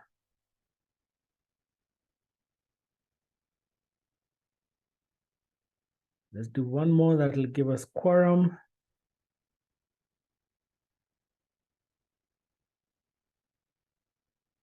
Great. Thank you, Mercy. Brilliant, brilliant. Thank you, Isaac. Good. So what we want to now do is look at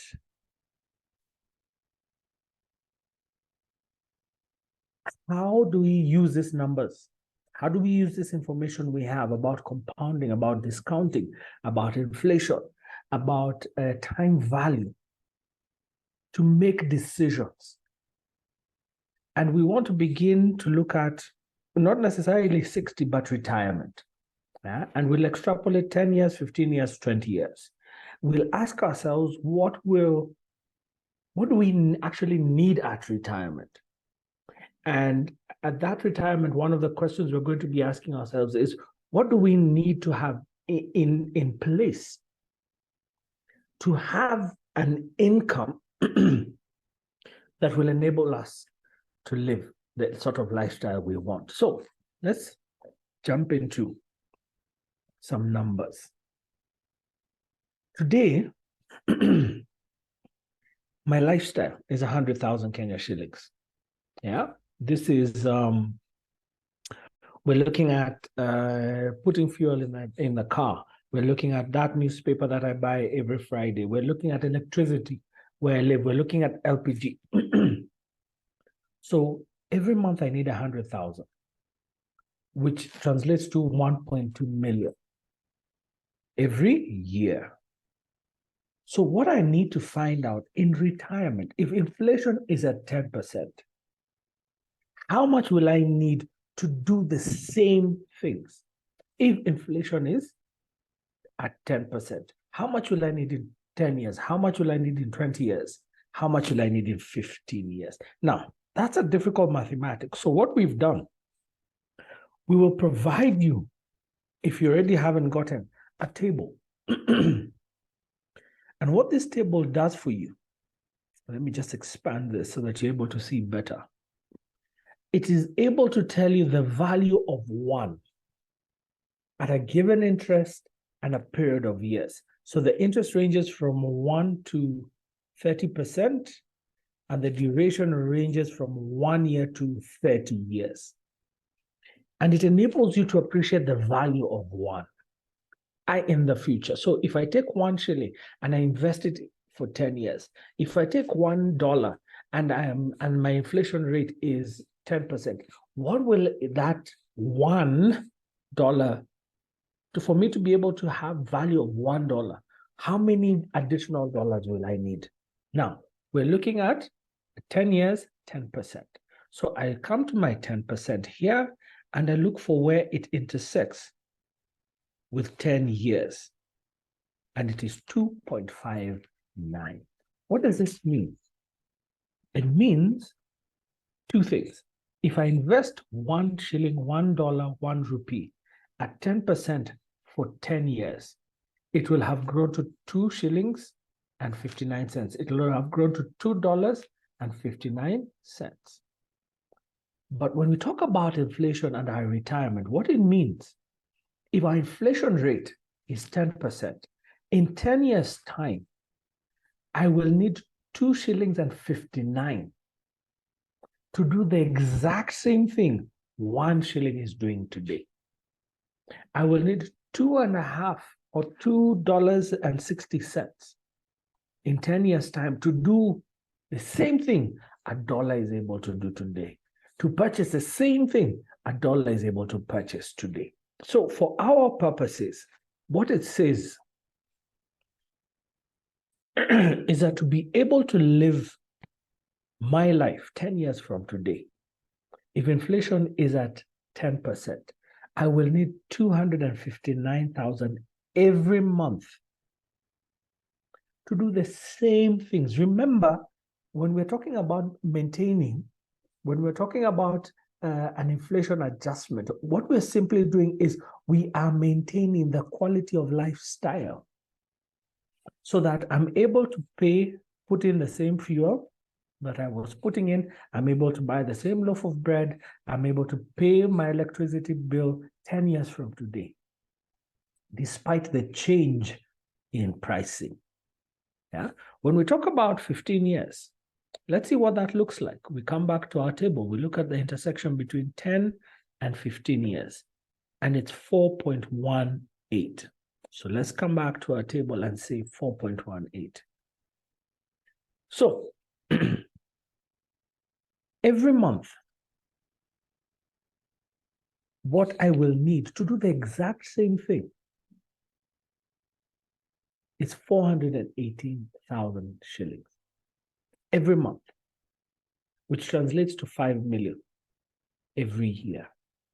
Do the same thing that I require 100,000 today. Now, Nunu, you are very honest and confessed you haven't thought about retirement. So I want to walk this journey with you.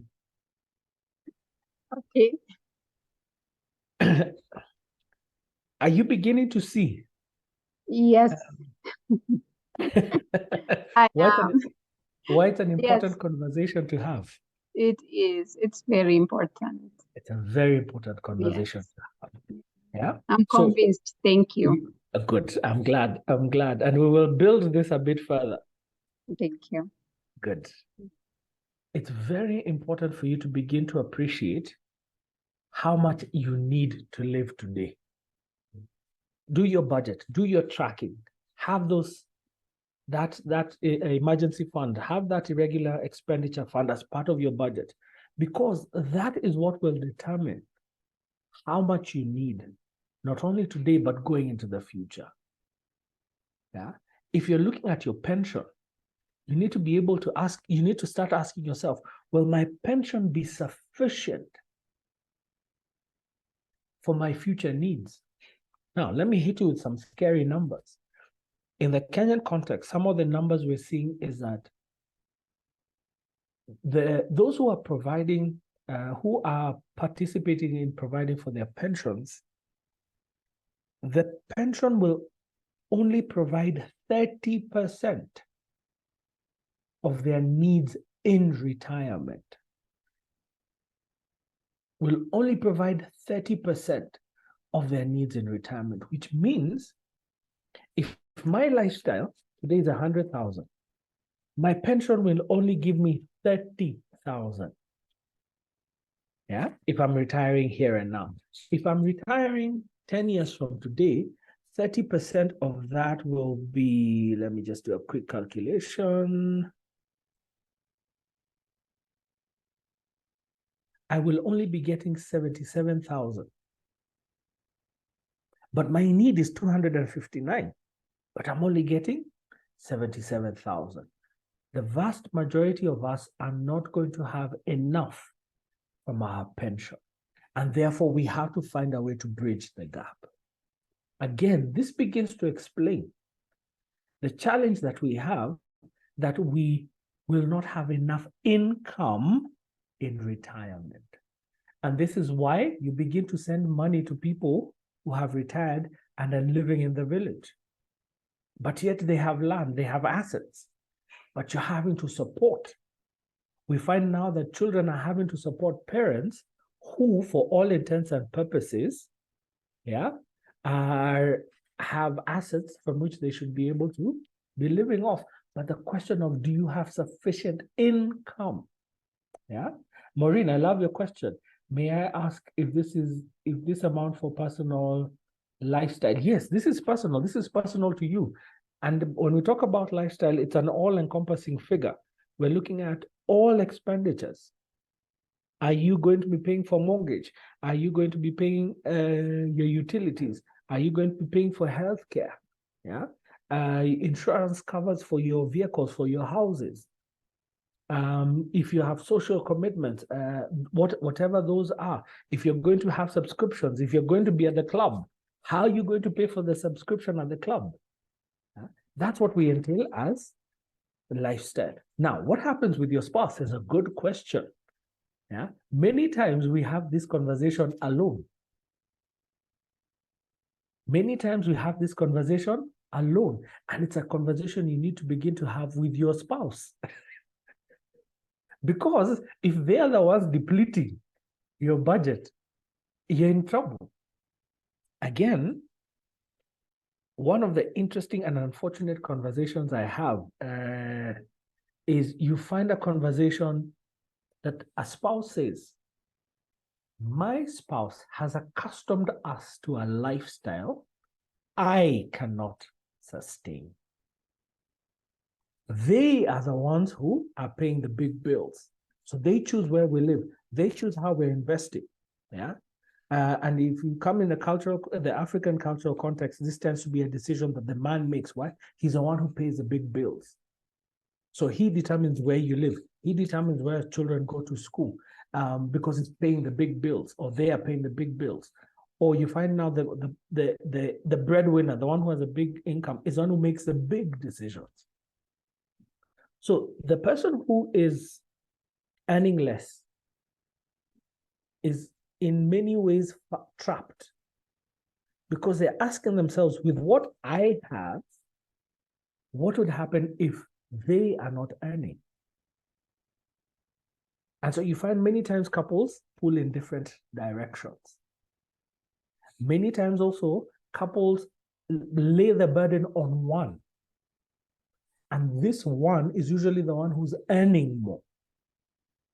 And either they have an inordinate power where they are able to make huge decisions at the expense of the one who's earning less, or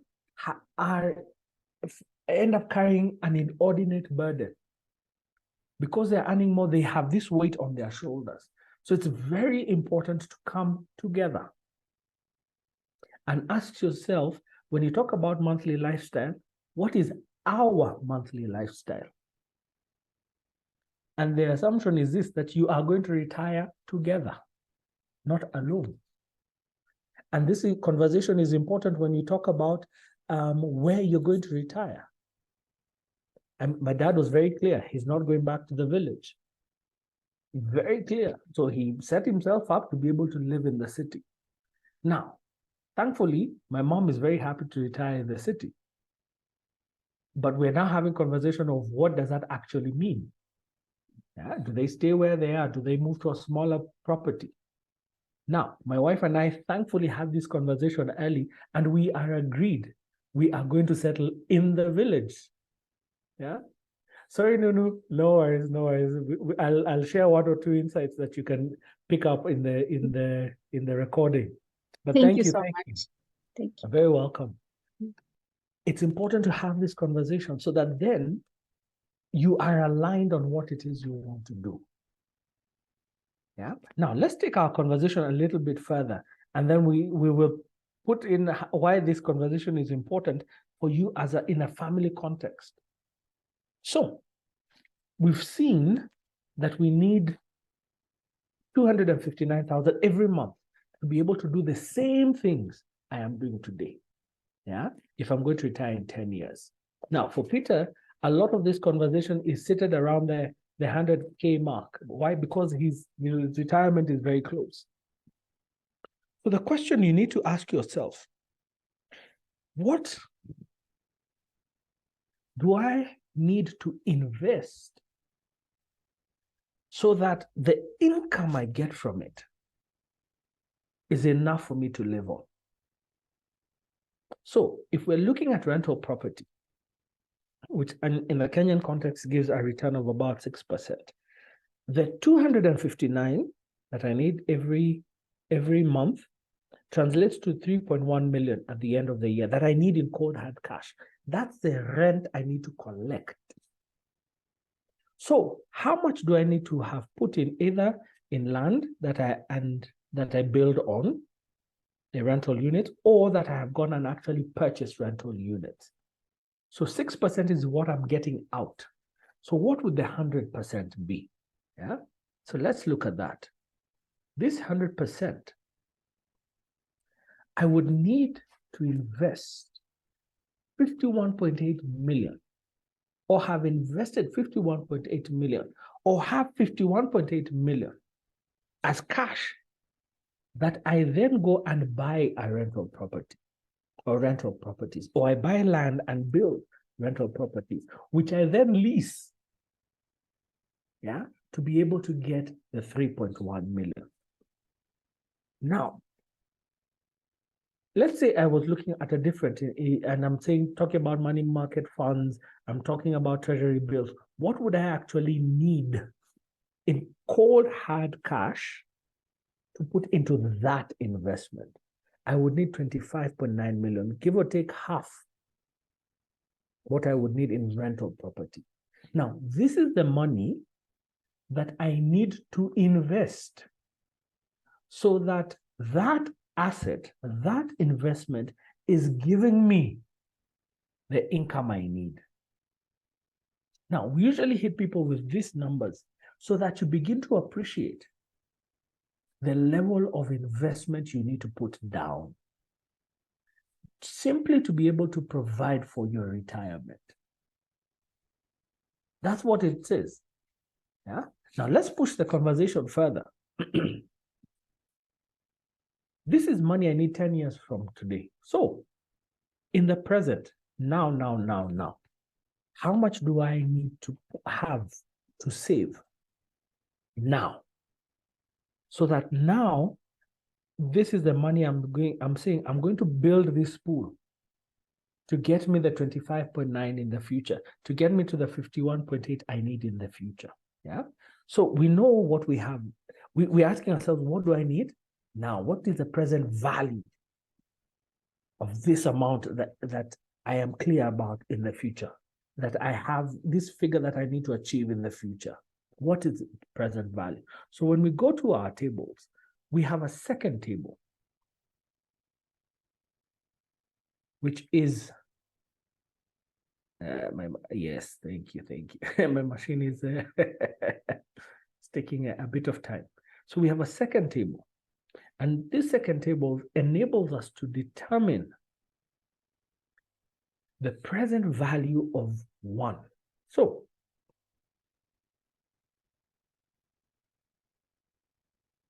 I know I have 1 shilling 10 years from today, but I want to ask myself, for this 1 shilling to be 1 shilling in the future, how much do I need to put in today? If I'm putting it at 10% and for 10 years, how much is that? So I come to the intersection of 10% and 10 years, 0.39. What does that mean? It means if I want to have 1 shilling in the future, and I'm looking at investing today, and I'm going to invest over 10 years to grow towards this 1 shilling, I need to have a seed of 0.39 or 39 cents. So this 39 cents, I will put in an investment that will give me 10% so that I'm able to achieve my 1 shilling in the future. Now, if that's a journey of 1 shilling, when we talk about a rental property, my target is to be able to have the 51.8 million I need so that I'm able either to buy a rental property that's already constructed or to buy the land and put up the rental properties. Remember the conversation we're having with Alex about developing in Bugolobi? So we know we will need the 50 million 10 years from today.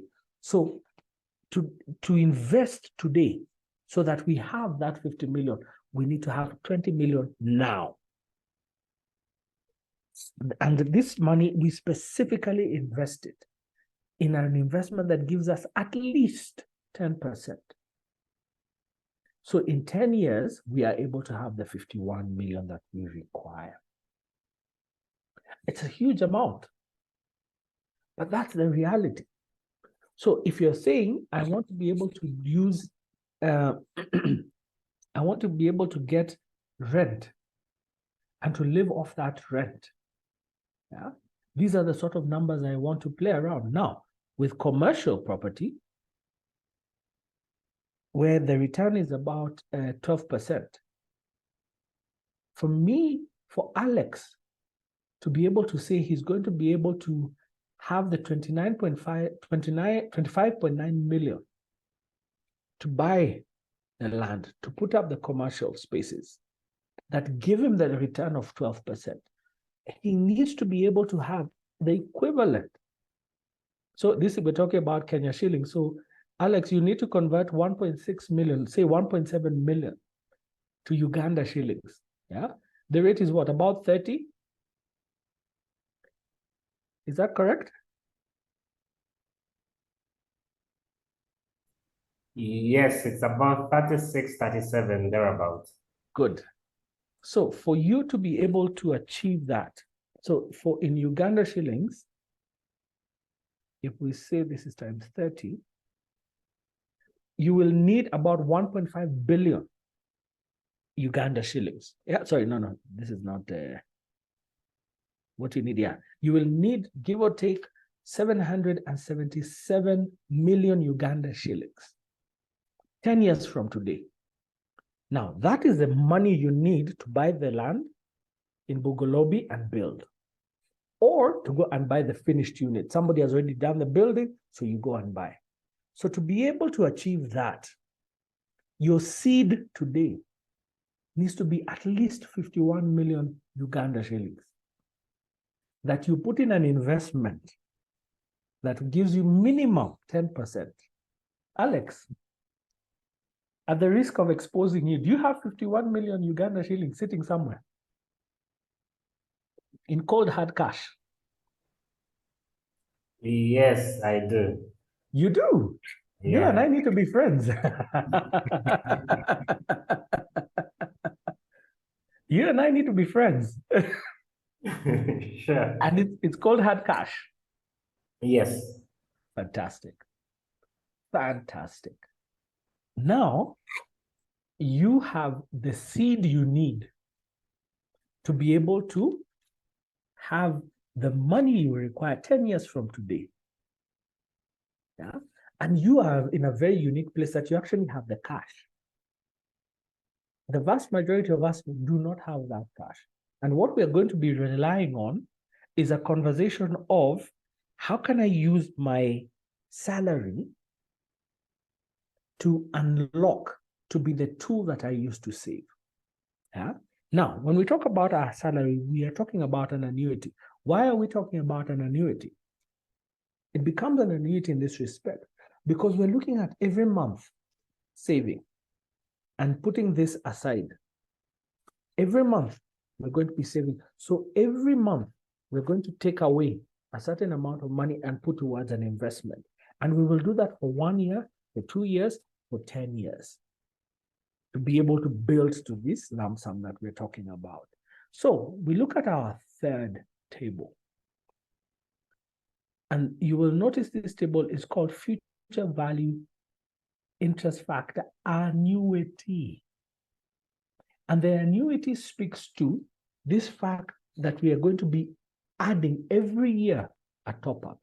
Every year a top up outside of what we have already invested. We are going to be topping up. Yeah. So in our example, we're looking at 10%, we're looking at 10 years. We see our figure of 15.94. Now, this demonstrates two things. Let's cross over into our Excel. It illustrates two things. Number one is the power of the power of topping up our investments. Now, remember in our first example, we are simply looking at a shilling, at a dollar, and putting it in the investment and forgetting about it. In this example, where we talk about an annuity, we are saying, if every year for 10 years, I just keep adding a shilling, adding a shilling, adding a shilling, I am able to grow my investment close to 16 times. Because my initial money is earning, the interest it is generating is earning, and any additional amount I put in is also earning.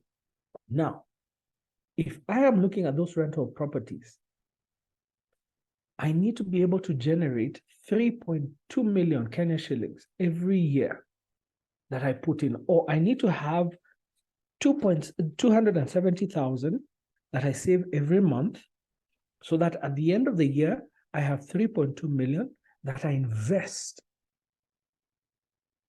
and put into an investment that's giving me at least 10%. So that at the end of 10 years, I will be able to have accumulated the 51.8 million. Now, Alex is in a sweet spot because he already has that cash. So his question is, how do I invest this lump sum so that it gives me the money I need to be able to buy the land? Yeah. So he's in a sweet spot. Myself, I'm sitting in the latter category, where I'm asking myself, I need to be putting away 270,000 every month so that I am building slowly, systematically towards my goal. Now, unlike Alex, I am in a difficult position, and I am almost certain that the vast majority are in the same position, which is this: I am not able to raise even that 270,000. That's the reality. I'm not able to raise it. So what do I do? Yeah. Does this mean then my goal is unachievable? No. What it means is I now have to ask myself, what am I able to achieve? What can I do with what I have? It's not 270? Yes. So I may need to now begin to say, I need to look for investments that are more, that give me a better return than the 10%. What could those be? For example, in the Kenyan market, it could mean now, remember the conversation about land? I start looking at where can I buy land where I have a certainty of its growth because I have assessed and seen that in that area, there are plans for that land to develop. Yeah. Why? Because there's a commercial. The government is going to do a commercial and industrial park in that space. They're going to build the port. They are the county government, the local government is saying this is the area we are earmarking for future development. And now that becomes my leverage. So I use the little I have because in my case, I only have access to 250,000 for the year. Not every month, for the year. So I take that and invest it in that land. That will give me 20, 30, 50% growth. Yeah? Because of the development. The other alternative is this, which is something I've started doing with a few friends. We get together and we purchase shares. We can wait 1 year, 2 years, 10 years. And I can tell you for free, we have, if we were short-term investors, would be very stressed because a lot of the shares we bought lost value in this year. But the companies invested in have great growth prospects, have solid fundamentals now, and their prospects for growth are fantastic. So we're investing in the financial space, yeah, because we've seen over time the value grows. But it's not a 1 year investment. It's not a 2 year investment. It's a 5 year investment. It's a 15-year investment. But the initial outlay is very little. There are companies where we're buying at 2 shillings, 3 shillings, 5 shillings a share. That's almost like 5 cents US cents a share. But that company is a market leader in its sector, and it's growing. Yeah. So how do I then tap in today? So yes, and I take us back to Ban's story. I may not have the cash saved up. I may not even have the ability to generate enough within my current budget to be able to realize my retirement goal. But I can begin to ask myself, what assets are available to me here and now? Maureen, to your question, how can I then combine with my spouse to realize this 270 that will enable us to build to the 51 million we need as an amount? So that now we start saying, we may not be able to get to that 3.2 million every year. No, but what are we able to get to? We're able to get to 1 million. Great. Each of us is putting in how much? 75, 25, 50, 50, 60, 40, whatever the ratio is. We take that and begin to together look for investments that can generate that return. Some of those may mean to go and look at a fund that's a bit more aggressive. And therefore, instead of giving us the 10% that we would get in our savings, in our money market fund, it gives us 20, it gives us 15, it gives us 16. Yeah. If I was only able to raise 100, my spouse is able to help me raise a 50, is able to raise me to us to 100, is able to raise me to double. That now you begin to see and utilize. A good example we had from one of the previous participants, for those of you in South Sudan, is looking at planting trees on ancestral land. If you're looking to retire, Peter, one of the things you could begin to think about is, instead of waiting until retirement, maybe start keeping a pig. Start with a goat, start with a cow. That then enables you to grow so that it cows, is generating milk. You have a cow now that you're then able to leverage on, either for meat, or it becomes a cow later on, that now you have 2 cows that you're milking. You bring an inseminator every year. So you're able to grow your herd from 1 to 2 to 3 to 4, and you don't have to wait until you are actually looking at retirement. And you begin to build up slowly to that goal, and you grow organically. Yeah. To Emily's question around debt, this is now where you begin to ask yourself, how do I utilize debt? Because you can now see, if you already see within your current budget that you're unable to finance it fully, you look at then, can I take up debt to acquire the assets, to buy that land today? And so that then my salary, now my income, my budget becomes the tool on which I have leveraged, acquired debt to purchase that land. Yeah, because I'm not able to raise the 250, but I'm able to borrow 250. And that investment will give me 30, 40, 50% return. Yeah, and this, we're talking about land. So then I'm utilizing debt to acquire the asset. And you begin now to have that play. But inevitably, the conversation you need to be asking yourself is, does what I own, how does what I own enable me to achieve my goals? And so much so that when we reflect on Ban's story, what we're reflecting on is this. You may have hurdles. Yeah. One, it could be Maureen, what you're talking about. You're planning for 2. Can you bring your spouse into this conversation? And you should bring your spouse into this conversation.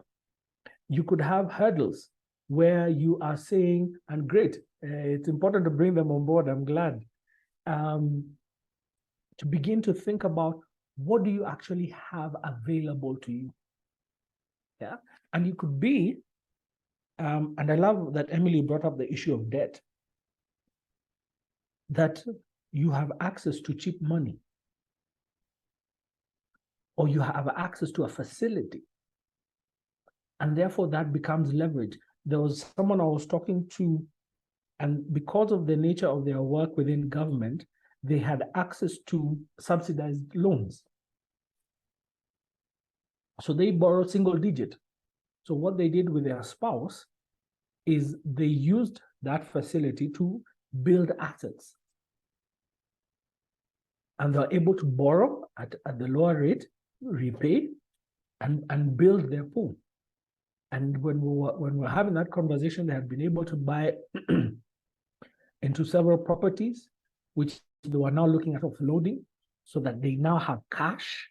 And that cash is what they were going to invest in liquid assets to be able to generate the income they needed, because they were just about to get into retirement. Yeah? And actually part of that enabled the husband to retire early. You also start asking yourself, the things I currently own now, how are they helping me? Case in point, ancestral land. It's there.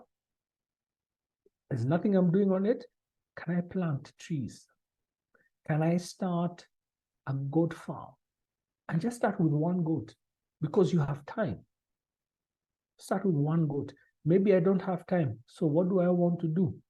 Can I begin to settle there and lay the infrastructure I need? There's a gentleman I met, and what he did is he began to develop a farm, lived in the city, continued doing what he was doing, and got it to the place where it had systems, was able to run on its own.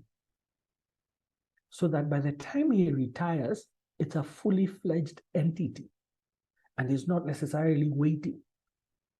And because of what he was able to do, as part of the resources he was generating from that project, he was using it to invest.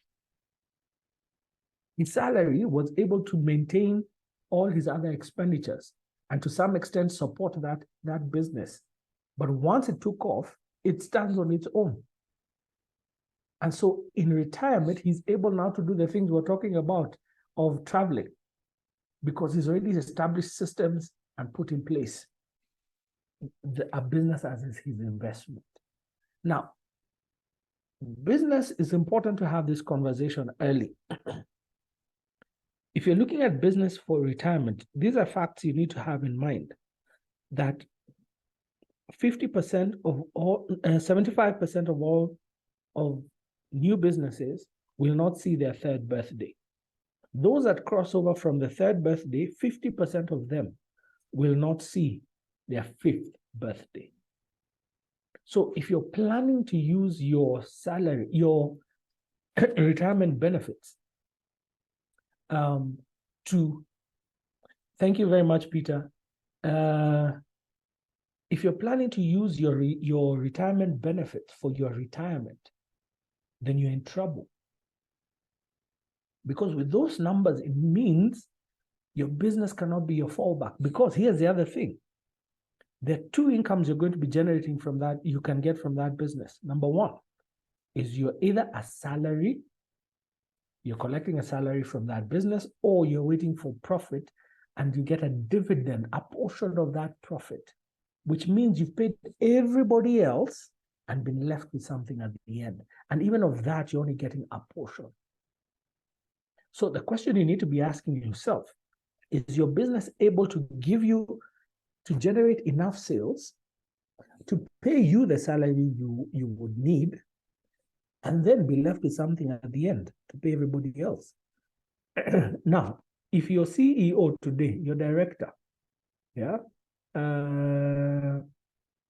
if your director today is not able to walk into the finance office and get a check to pay school fees for his children or for their children, or to finance their next holiday, you are not able to, you should not do the same thing in your business. You would have to live within your means. And your means are either that dividend check that comes at the end of the year, assuming you've made profit, or the salary that you collect. So if that's the route you're going to go, then you have to appreciate the risk that you're taking. And you have to appreciate the timeline you need to develop the business to a point where it is able to give you the income you need. So as we close out our discussion, it's not to say that obstacles should stop us. And that's why we are reflecting on Ban's story again. It's to say they present an opportunity for us to relook at what we have, to relook at our strategy, to think through our goals and realize, what do we need to acquire? What do we need to do different? What are the tools that are available to us to enable us to realize our financial goals, and importantly, our retirement goal? Yeah? Because it is possible. It's just a question of how do you adjust? How do you evaluate where you are at? So as I take a quick water break, I would want to invite maybe Joanne to say one or two things, maybe invite the wellness team, and also in that time frame to see if there are any questions that have been left in the chat box, and then we still have like 20 minutes available to us to engage in one or two questions and comments.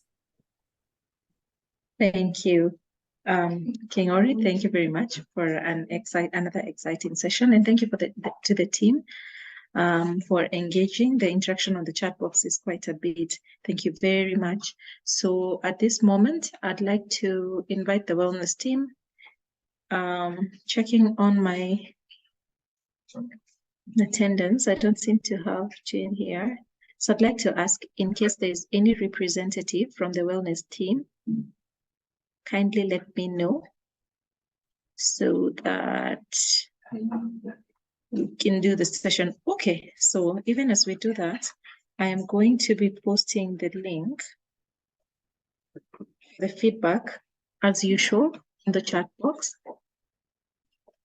And even as I do that, kindly, if you have a question, do go ahead and ask from Mr. Kingori. So I'm just in the process of putting the feedback form link. Great, thank you, Joanne. I see Hanan had put a very interesting comment. Hanan, what I'll say, reach out to us and we can help you sell this information. We're always looking for partners. And actually, that could be your retirement. Yeah, you come on board, join us, and we see what we can do together. Thank you, Joanne, for sharing. So let me invite us to share your feedback on any of the material that we've covered today. It really helps us to improve. Again, also to say we're here. If you have a question, you have a comment, you have something you'd like us to review. I really loved the conversations we are having on the chat. Those were very, very helpful. And I hope they also helped us appreciate any of the dynamics as we went along. But it's been an absolute pleasure just walking this journey with you. Greatly, greatly appreciate your time and also the conversations that we've had. Yeah, and also that the challenge. I mean, for me, Alex, you've really challenged me in that you already have the cash ready. I mean, that's fantastic. Fantastic. Yeah. That was a first, King Ori. Even me, I want to be a friend of Alex. So even Alex, me right here.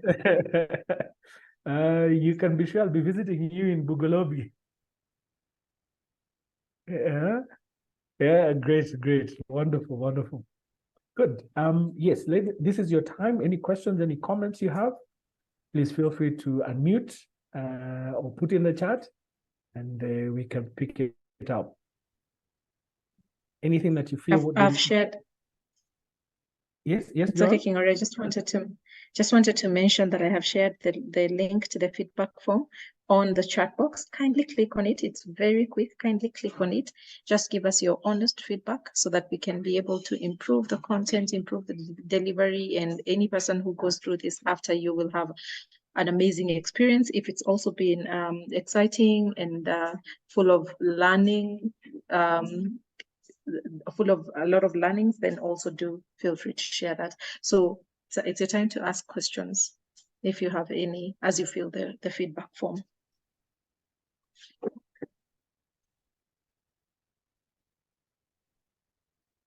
If there are no questions, Kingori, what do you suggest we could call it? I see Amina has raised her hand. Okay. Go ahead, Amina. And I can ask maybe, it was in the first part where you were showing us like the income statement and basically the budget. So I wanted, can you remind me, you were saying to put in your salary after taxes, but you said all the other deductions from your salary, like say from medical insurance or pension, should we reflect those both as an income and an expense, or just put in only our net salary? If you could explain that, please. Good. Let me actually put it on the screen. So you're able to see my screen, and it should be showing you the budget. Yes, Good. So Amina, what it should show is your net salary is what you said. It's purely tax deductions. So anything that goes to purposes of tax. Any other expenditure. So we've talked about medical. If maybe you had taken sometimes if you've taken a facility from your employer and they're deducting those, if you have, if they provided you with education and there's an amount they deduct from that, those should, so what you would do, you would add them back to your net, assuming that they were never taken out, and then have them feature as expenditure item. So you will deduct them lower, at the expense point. So you would not be dealing them with, you'll not be adding them twice. What you'd be simply doing is ensuring that your salary is intact, and then whatever expenditures outside of taxes are then taken care of as part of your expenditures. Because then what that then enables you to do is to ask yourself, is it value? Because many times we pay for convenience, and sometimes convenience is more expensive. So you may be getting a facility from your employer. I'm very happy about it because it's convenient, but it may not be value. So by doing that, arranging it that way, then you're able to actually assess its impact for you, and if it's a value proposition for you. Yes. Does that help answer your question? That's very clear. Just one last one. I forgot. What did you say for the pension then that is being automatically deducted? We do the same? So with your pension, yes, you do the exact same thing. It will now come, you see where you have your savings and investments? You will have pension plan. Okay. Yes. All right. That's clear. Thank you so much. You're very, very welcome. Good. I see a question also from Joki, who's asking, when can we get today's recording and how do we get it? So Joki, we usually share the recordings after the session. So it's going to be shared today. So module 3 will be next week starting from 21st. But the recording will actually be shared today. So you will receive it, Njoki. Okay, thank you. Great. Any last question, comment? We do like a 1 minute. Absent of it, then I would be more than happy to call it a day. Yes, just one more announcement. Sorry, Kingori. I'm also getting this from Kathleen in the office and trying to hear her mamas. So please be on the lookout for invites for module 3. they will be shared on your email today together with the recordings. But that's it from our side. Thank you for a good time. I've seen you fight through the cold. You've emerged victorious. I pray that you get a quick recovery. And thank you for still having an amazing, amazing session. And thank you, team, for staying with us all along. Asanteni sana. Just to wish you a lovely rest of the afternoon and see you in the other module, the third module. Thank you very much. Thank you very much, guys. Greatly appreciated your time and your very, very kind comments, and every blessing as you put together your financial goals and achieve them. Yes, yes. And I'm looking forward to visiting you all wherever you'll be, starting with Alex in Bugolobi. Thank you so much, guys. Have a good one. Thank you. Bye.